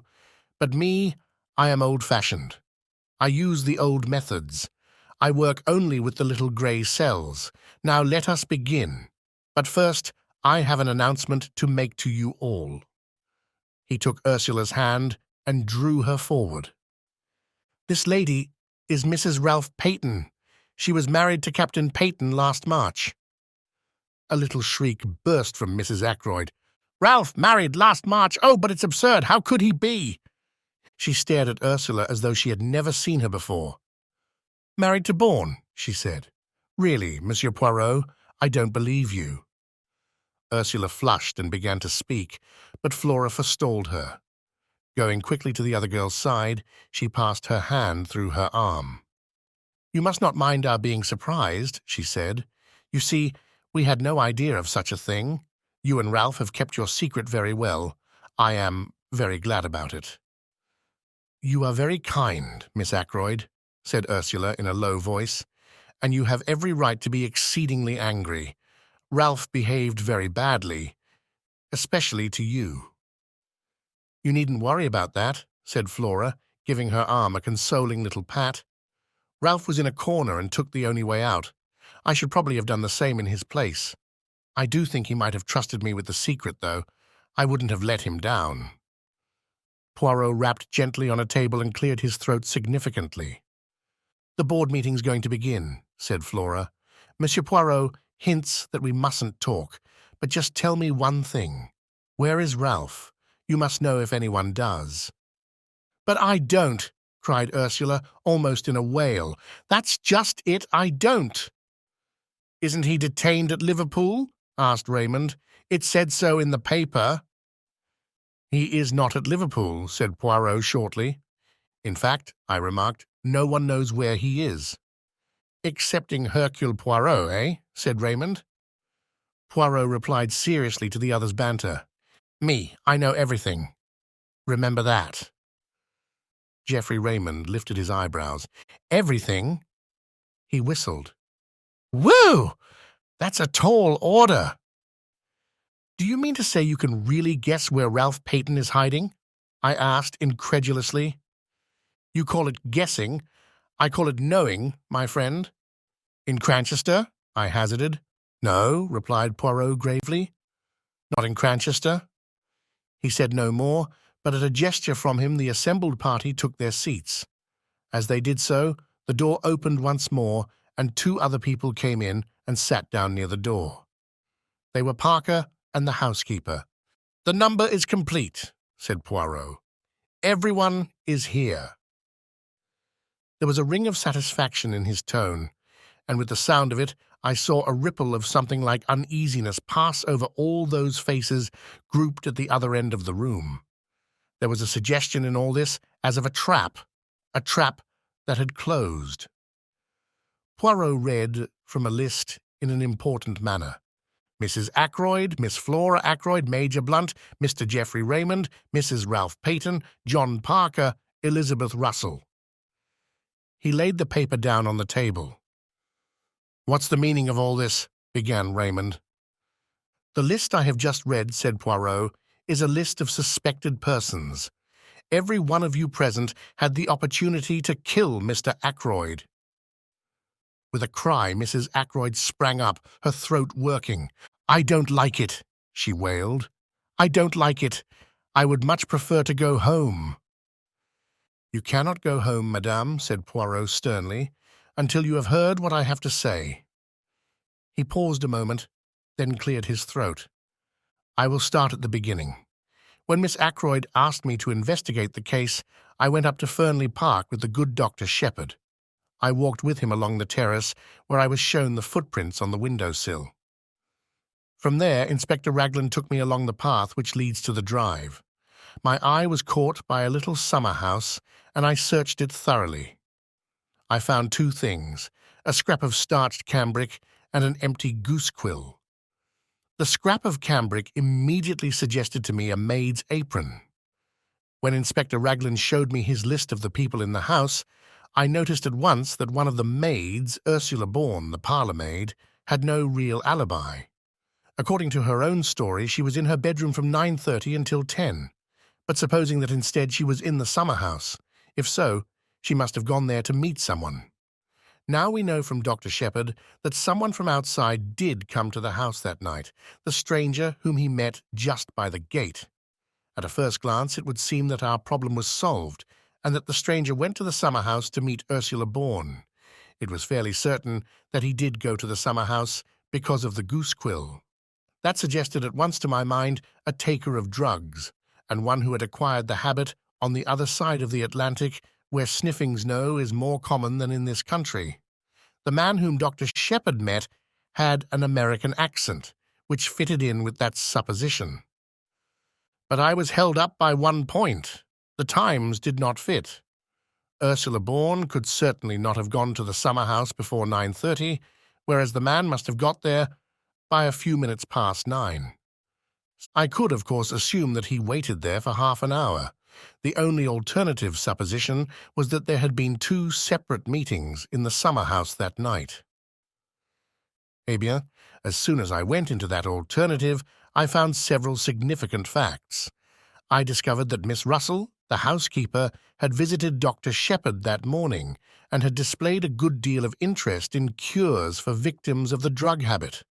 Taking that in conjunction with the goose quill, I assumed that the man in question came to Fernley to meet the housekeeper, and not Ursula Bourne. Who, then, did Ursula Bourne come to the rendezvous to meet? I was not long in doubt. First I found a ring, a wedding ring, with from R.R., and a date inside it.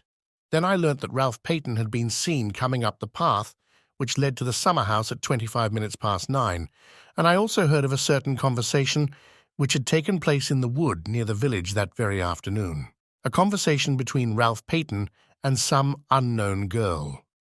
So I had my facts succeeding each other in a neat and orderly manner. A secret marriage, an engagement announced on the day of the tragedy, the stormy interview in the wood, and the meeting arranged for the summer house that night. Incidentally, this proved to me one thing, that both Ralph Peyton and Ursula Bourne, or Peyton, had the strongest motives for wishing Mr. Ackroyd out of the way, and it also made one other point unexpectedly clear. It could not have been Ralph Peyton who was with Mr. Ackroyd in the study at 9:30. So we come to another and most interesting aspect of the crime. Who was it in the room with Mr. Ackroyd at 9:30? Not Ralph Peyton, who was in the summer house with his wife, not Charles Kent, who had already left. Who then? I posed my cleverest, my most audacious question. Was anyone with him? Poirot leaned forward and shot the last words triumphantly at us, drawing back afterwards with the air of one who has made a decided hit. Raymond, however, did not seem impressed, and lodged a mild protest. I don't know if you're trying to make me out a liar, Monsieur Poirot, but the matter does not rest on my evidence alone, except perhaps as to the exact words used. Remember, Major Blunt also heard Mr. Ackroyd talking to someone. He was on the terrace outside and couldn't catch the words clearly, but he distinctly heard the voices. Poirot nodded. I have not forgotten, he said quietly. But Major Blunt was under the impression that it was you to whom Mr. Ackroyd was speaking. For a moment Raymond seemed taken aback. Then he recovered himself. Blunt knows now that he was mistaken, he said. Exactly, agreed the other man. Yet there must have been some reason for his thinking so, mused Poirot. Oh, no. He held up his hand in protest. I know the reason you will give, but it is not enough. We must seek elsewhere. I will put it this way. From the beginning of the case, I have been struck by one thing, the nature of those words which Mr. Raymond overheard. It has been amazing to me that no one has commented on them, has seen anything odd about them. He paused a minute, and then quoted softly, The calls on my purse have been so frequent of late that I fear it is impossible for me to accede to your request. Does nothing strike you as odd about that? I don't think so, said Raymond. He has frequently dictated letters to me using almost exactly those same words. Exactly, cried Poirot. That is what I seek to arrive at. Would any man use such a phrase in talking to another? Impossible that should be part of a real conversation. Now, if he had been dictating a letter— You mean he was reading a letter aloud, said Raymond slowly. Even so, he must have been reading to someone. But why? We have no evidence that there was anyone else in the room. No other voice but Mr. Ackroyd's was heard, remember? Surely a man wouldn't read letters of that type aloud to himself. Not unless he was, well, going balmy. You have all forgotten one thing, said Poirot softly, the stranger who called at the house the preceding Wednesday. They all stared at him. But yes, said Poirot, nodding encouragingly, on Wednesday. The young man was not of himself important, but the firm he represented interested me very much. The dictaphone company? Gasped Raymond. I see it now. A dictaphone. That's what you think? Poirot nodded. Mr. Ackroyd had promised to invest in a dictaphone, you remember? Me, I had the curiosity to inquire of the company in question. Their reply is that Mr. Ackroyd did purchase a dictaphone from their representative. Why he concealed the matter from you, I do not know. He must have meant to surprise me with it, murmured Raymond. He had quite a childish love of surprising people, meant to keep it up his sleeve for a day or so. Probably was playing with it like a new toy. Yes, it fits in. You're quite right. No one would use quite those words in casual conversation. It explains, too, said Poirot, why Major Blunt thought it was you who were in the study. Such scraps as came to him were fragments of dictation, and so his subconscious mind deduced that you were with him. His conscious mind was occupied with something quite different, the white figure he had caught a glimpse of. He fancied it was Miss Ackroyd. Really, of course, it was Ursula Bourne's white apron he saw as she was stealing down to the summer house. Raymond had recovered from his first surprise. All the same, he remarked, this discovery of yours, brilliant though it is, I'm quite sure I should never have thought of it, leaves the essential position unchanged. Mr. Ackroyd was alive at 9:30, since he was speaking into the dictaphone. It seems clear that the man Charles Kent was really off the premises by then. As to Ralph Peyton— He hesitated, glancing at Ursula. Her colour flared up, but she answered steadily enough. Ralph and I parted just before 9:45. He never went near the house, I am sure of that. He had no intention of doing so. The last thing on earth he wanted was to face his stepfather. He would have funked it badly. It isn't that I doubt your story for a moment, explained Raymond. I've always been quite sure Captain Peyton was innocent. But one has to think of a court of law, and the questions that would be asked. He is in a most unfortunate position, but if he were to come forward— Poirot interrupted. That is your advice, yes? That he should come forward? Certainly, if you know where he is. I perceive that you do not believe that I do know, and yet I have told you just now that I know everything. The truth of the telephone call, of the footprints on the window-sill, of the hiding place of Ralph Patten. Where is he? Said Blunt sharply. Not very far away, said Poirot, smiling. In Cranchester? I asked. Poirot turned towards me. Always you ask me that. The idea of Cranchester, it is with you an ID fix. No, he is not in Cranchester. He is there. He pointed a dramatic forefinger. Everyone's head turned. Ralph Peyton was standing in the doorway. Chapter 24. Ralph Peyton's story. It was a very uncomfortable minute for me. I hardly took in what happened next, but there were exclamations and cries of surprise. When I was sufficiently master of myself to be able to realize what was going on, Ralph Patten was standing by his wife, her hand in his, and he was smiling across the room at me. Poirot, too, was smiling, and at the same time shaking an eloquent finger at me. Have I not told you at least 36 times that it is useless to conceal things from Hercule Poirot? He demanded. That, in such a case, he finds out? He turned to the others. One day, you remember, we held a little séance about a table, just the 6 of us. I accused the other 5 persons present of concealing something from me. 4 of them gave up their secret. Dr. Sheppard did not give up his.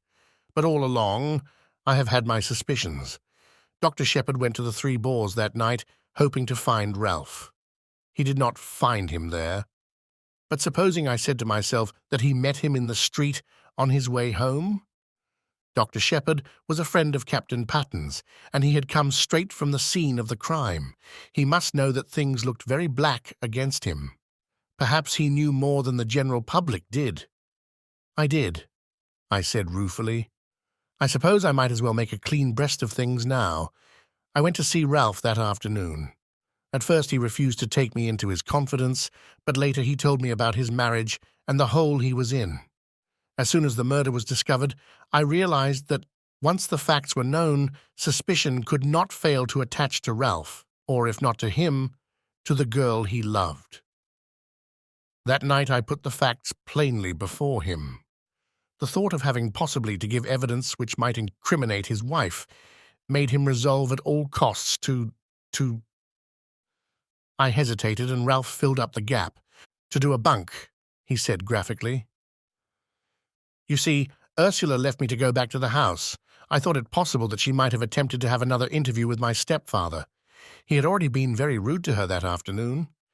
It occurred to me that he might have so insulted her in such an unforgivable manner that without knowing what she was doing...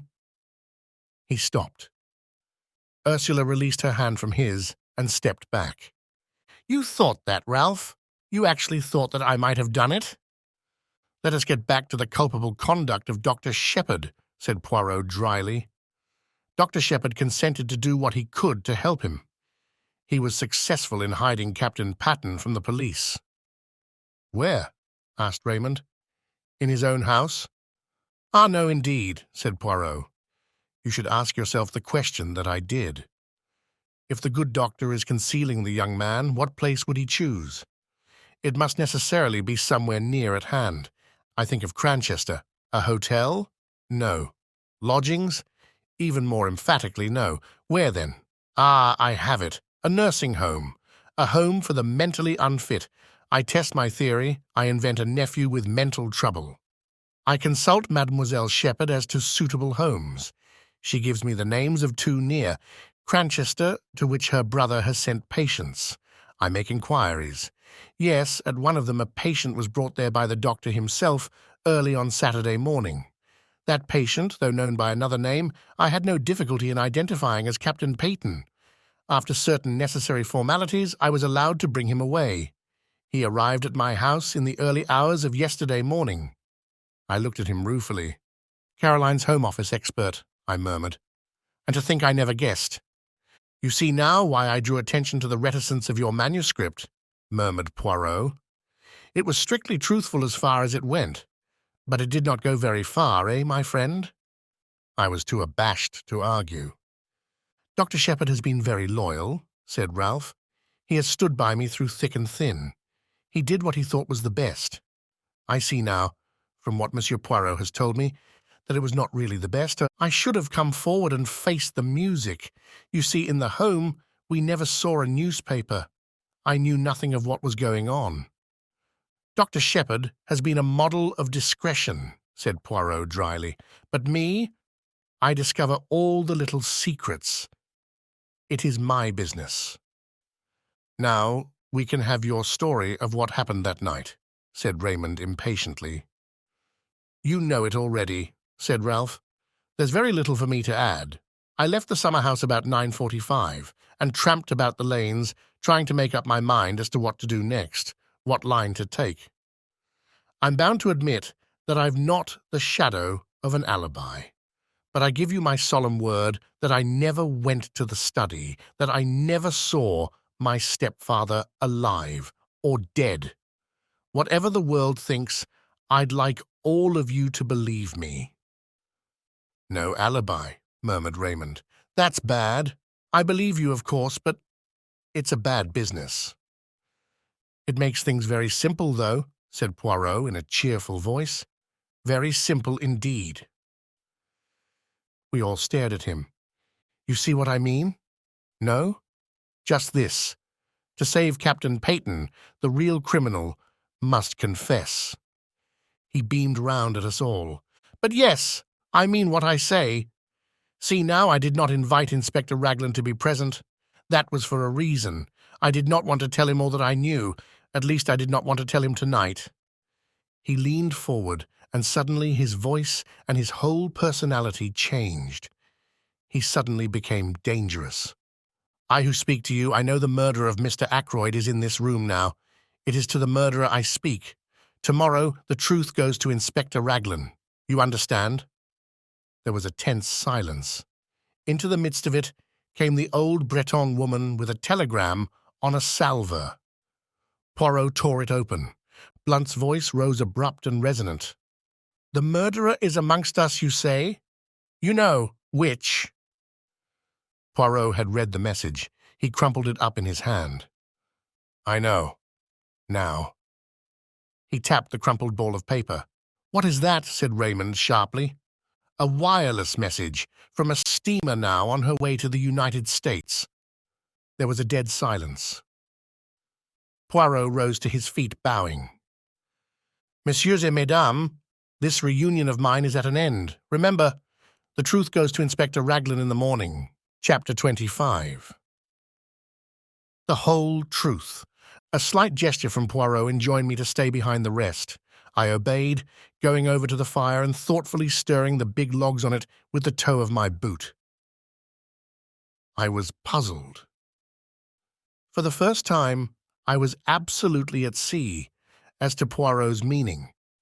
For a moment, I was inclined to think that the scene I had just witnessed was a gigantic piece of bombast, that he had been what he called playing the comedy with a view to making himself interesting and important. But in spite of myself, I was forced to believe in an underlying reality. There had been real menace in his words, a certain indisputable sincerity, but I still believed him to be on entirely the wrong tack. When the door shut behind the last of the party, he came over to the fire. Well, my friend, he said quietly, and what do you think of it all? I don't know what to think, I said frankly. What was the point? Why not go straight to Inspector Raglan with the truth instead of giving the guilty person this elaborate warning? Poirot sat down and drew out his case of tiny Russian cigarettes. He smoked for a minute or two in silence.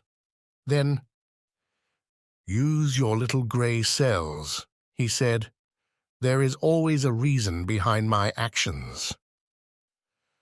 I hesitated for a moment, and then I said slowly, the first one that occurs to me is that you yourself do not know who the guilty person is, but that you are sure that he is to be found amongst the people here tonight. Therefore your words were intended to force a confession from the unknown murderer? Poirot nodded approvingly. A clever idea, but not the truth. I thought perhaps that by making him believe you knew, you might force him out into the open, not necessarily by confession. He might try to silence you as he formerly silenced Mr. Ackroyd before you could act tomorrow morning. A trap with myself as the bait, merci mon ami, but I am not sufficiently heroic for that. Then I fail to understand you. Surely you are running the risk of letting the murderer escape by thus putting him on his guard. Poirot shook his head. He cannot escape, he said gravely. There is only one way out, and that way does not lead to freedom. You really believe that one of those people here tonight committed the murder? I asked incredulously. Yes, my friend. Which one? There was a silence for some minutes. Then Poirot tossed the stump of his cigarette into the grate and began to speak in a quiet, reflective tone. I will take you the way that I have travelled myself. Step by step you shall accompany me and see for yourself that all the facts point indisputably to one person. Now, to begin with, there were two facts and one little discrepancy in time which especially attracted my attention. The first fact was the telephone call. If Ralph Peyton were indeed the murderer, the telephone call became meaningless and absurd. Therefore, I said to myself, Ralph Peyton is not the murderer. I satisfied myself that the call could not have been sent by anyone in the house, yet I was convinced that it was amongst those present on the fatal evening that I had to look for my criminal. Therefore, I concluded that the telephone call must have been sent by an accomplice. I was not quite pleased with that deduction, but I let it stand for the minute. I next examined the motive for the call. That was difficult. I could only get at it by judging its result, which was that the murder was discovered that night instead of, in all probability, the following morning. You agree with that? Yes, I admitted. Yes. As you say, Mr. Ackroyd, having given orders that he was not to be disturbed, nobody would have been likely to go to the study that night. Très bien. The affair marches, does it not? But matters were still obscure. What was the advantage of having the crime discovered that night in preference to the following morning? The only idea I could get hold of was that the murderer, knowing the crime was to be discovered at a certain time, could make sure of being present when the door was broken in, or at any rate, immediately afterwards. And now we come to the second fact, the chair pulled out from the wall. Inspector Raglan dismissed that as of no importance. I, on the contrary, have always regarded it as of supreme importance. In your manuscript, you have drawn a neat little plan of the study. If you had it with you this minute, you would see that, the chair being drawn out in the position indicated by Parker, it would stand in a direct line between the door and the window. The window, I said quickly. You too have my first idea. I imagined that the chair was drawn out so that something connected with the window should not be seen by anyone entering through the door. But I soon abandoned that supposition, for though the chair was a grandfather with a high back, it obscured very little of the window, only the part between the sash and the ground. No, mon ami, but remember that just in front of the window there stood a table with books and magazines upon it. Now that table was completely hidden by the drawn-out chair, and immediately I had my first shadowy suspicion of the truth. Supposing that there had been something on that table not intended to be seen, something placed there by the murderer? As yet I had no inkling of what that something might be, but I knew certain very interesting facts about it. For instance, it was something that the murderer had not been able to take away with him at the time that he committed the crime. At the same time, it was vital that it should be removed as soon as possible after the crime had been discovered. And so, the telephone message and the opportunity for the murderer to be on the spot when the body was discovered. Now 4 people were on the scene before the police arrived. Yourself, Parker, Major Blunt, and Mr. Raymond. Parker I eliminated at once, since at whatever time the crime was discovered, he was the one person certain to be on the spot. Also, it was he who told me of the pulled-out chair. Parker, then, was cleared. Of the murder, that is. I still thought it possible that he had been blackmailing Mrs. Ferrars. Raymond and Blunt, however, remained under suspicion, since, if the crime had been discovered in the early hours of the morning, it was quite possible that they might have arrived on the scene too late to prevent the object on the round table being discovered. Now, what was that object? You heard my arguments tonight in reference to the scrap of conversation overheard. As soon as I learned that a representative of a dictaphone company had called, the idea of a dictaphone took root in my mind. You heard what I said in this room not half an hour ago. They all agreed with my theory, but one vital fact seems to have escaped them. Granted that a dictaphone was being used by Mr. Ackroyd that night, why was no dictaphone found? I never thought of that, I said. We know that a dictaphone was supplied to Mr. Ackroyd, but no dictaphone has been found amongst his effects. So, if something was taken from that table, why should not that something be the dictaphone? But there were certain difficulties in the way. The attention of everyone was, of course, focused on the murdered man.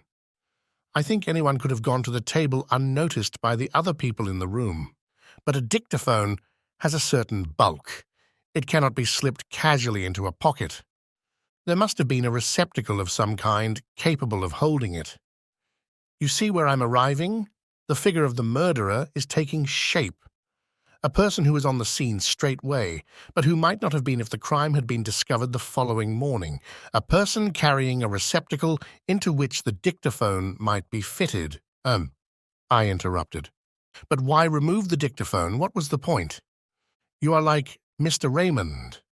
You take it for granted that what was heard at 9:30 was Mr. Ackroyd's voice speaking into a dictaphone. But consider this useful invention for a little minute. You dictate into it, do you not? And at some later time, a secretary or a typist turns it on, and the voice speaks again. You mean... I gasped. Poirot nodded. Yes, I mean that. At 9:30, Mr. Ackroyd was already dead. It was the dictaphone speaking, not the man. And the murderer switched it on. Then he must have been in the room at that minute. Possibly. But we must not exclude the likelihood of some mechanical device having been applied. Something after the nature of a time lock, or even of a simple alarm clock. But in that case, we must add two qualifications to our imaginary portrait of the murderer. It must be someone who knew of Mr. Ackroyd's purchase of the dictaphone, and also someone with the necessary mechanical knowledge. I had got thus far in my own mind when we came to the footprints on the window ledge. Here there were three conclusions open to me. They might really have been made by Ralph Patten. He had been at Fernley that night, and might have climbed into the study and found his uncle dead there. That was one hypothesis. There was the possibility that the footmarks might have been made by somebody else who happened to have the same kind of studs in his shoes. But the inmates of the house had shoes soled with crepe rubber, and I declined to believe in the coincidence of someone from outside having the same kind of shoes as Ralph Patten wore. Charles Kent, as we know from the barmaid of the Dog and Whistle, had on a pair of boots clean dropping off him.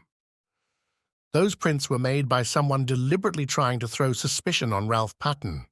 To test this last conclusion, it was necessary to ascertain certain facts. One pair of Ralph's shoes had been obtained from the Three Boars by the police. Neither Ralph nor anyone else could have worn them that evening, since they were downstairs being cleaned. According to the police theory, Ralph was wearing another pair of the same kind, and I found out that it was true that he had two pairs. Now, for my theory to be proved correct, it was necessary for the murderer to have worn Ralph's shoes that evening, in which case Ralph must have been wearing yet a third pair of footwear of some kind. I could hardly suppose that he would bring three pairs of shoes all alike.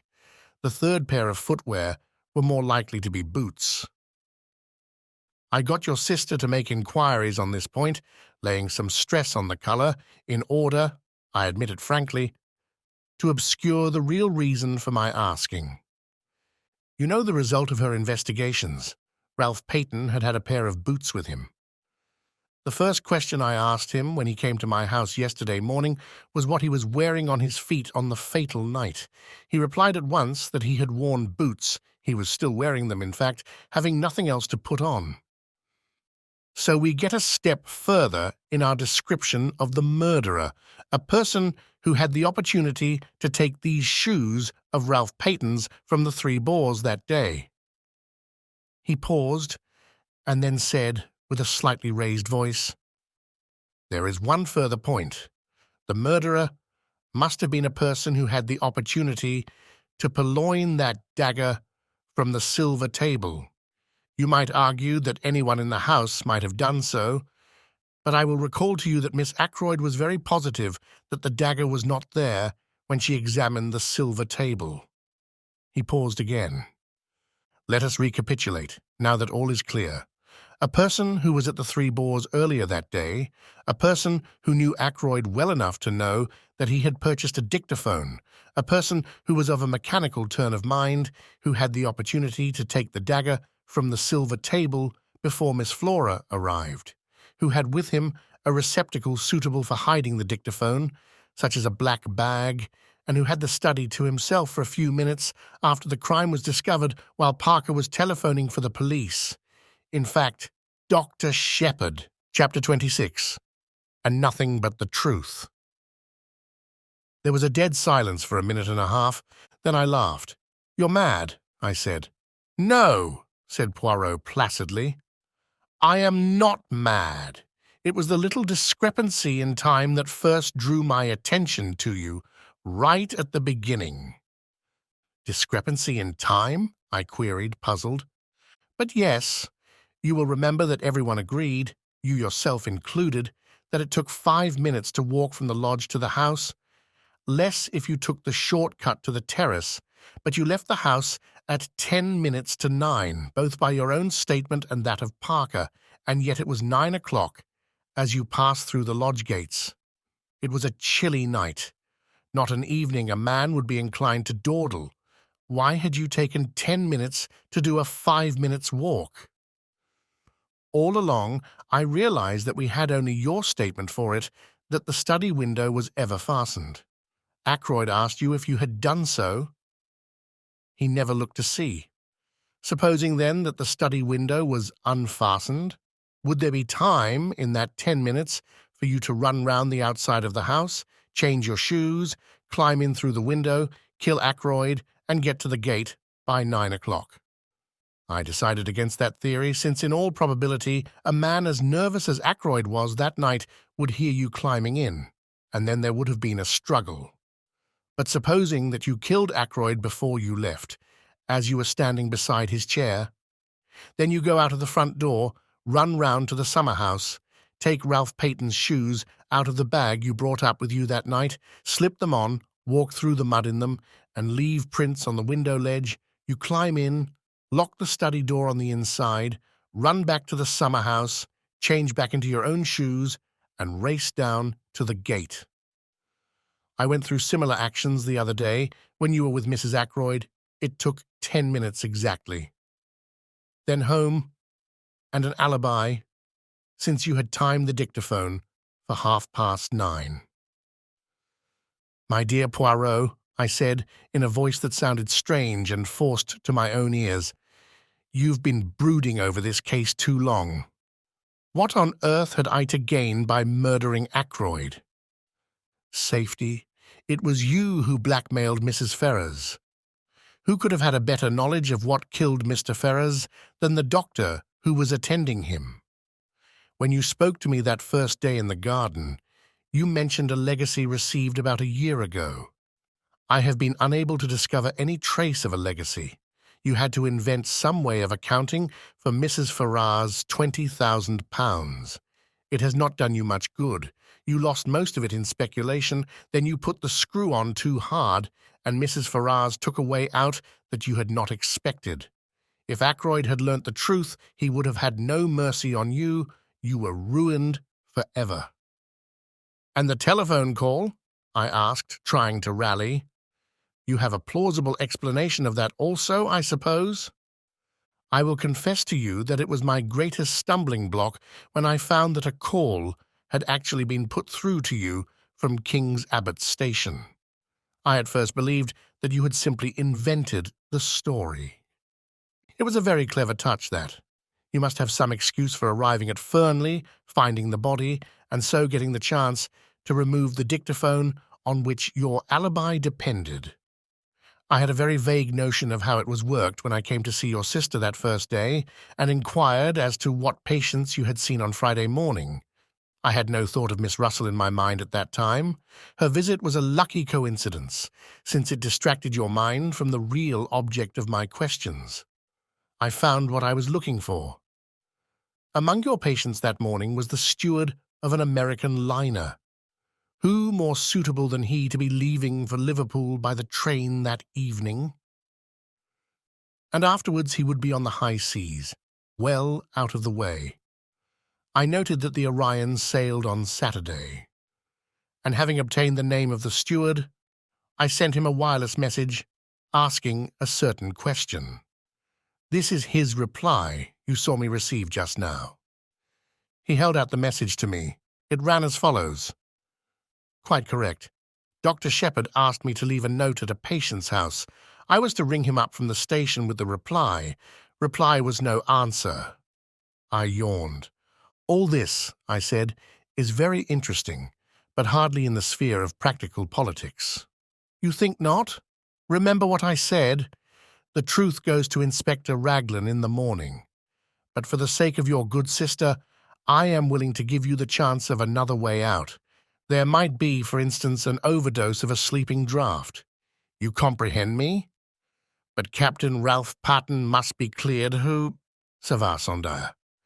I should suggest that you finish that very interesting manuscript of yours, but abandoning your former reticence. You seem to be very prolific of suggestions, I remarked. Are you sure you've quite finished? Now that you remind me of the fact, it is true that there is one thing more. It would be most unwise on your part to attempt to silence me as you silenced Monsieur Ackroyd.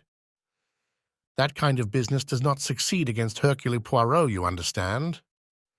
My dear Poirot, I said, smiling a little, whatever else I may be, I am not a fool. I rose to my feet. Well, well, I said with a slight yawn, I must be off home. Thank you for a most interesting and instructive evening. Poirot also rose and bowed with his accustomed politeness as I passed out of the room. Chapter 27. Apologia. 5 a.m. I am very tired, but I have finished my task. My arm aches from writing, a strange end to my manuscript. I meant it to be published some day as the history of one of Poirot's failures. Odd how things pan out. All along I've had a premonition of disaster from the moment I saw Ralph Patten and Mrs. Ferrars with their heads together. I thought then that she was confiding in him. As it happened, I was quite wrong there, but the idea persisted even after I went into the study with Ackroyd that night, until he told me the truth. Poor old Ackroyd. I'm always glad that I gave him a chance. I urged him to read that letter before it was too late. Or let me be honest.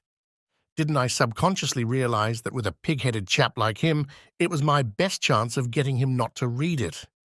His nervousness that night was interesting psychologically. He knew danger was close at hand, and yet he never suspected me. The dagger was an afterthought. I'd brought up a very handy little weapon of my own, but when I saw the dagger lying in the silver table, it occurred to me at once how much better it would be to use a weapon that couldn't be traced to me. I suppose I must have meant to murder him all along. As soon as I heard of Mrs. Ferrars' death, I felt convinced that she would have told him everything before she died.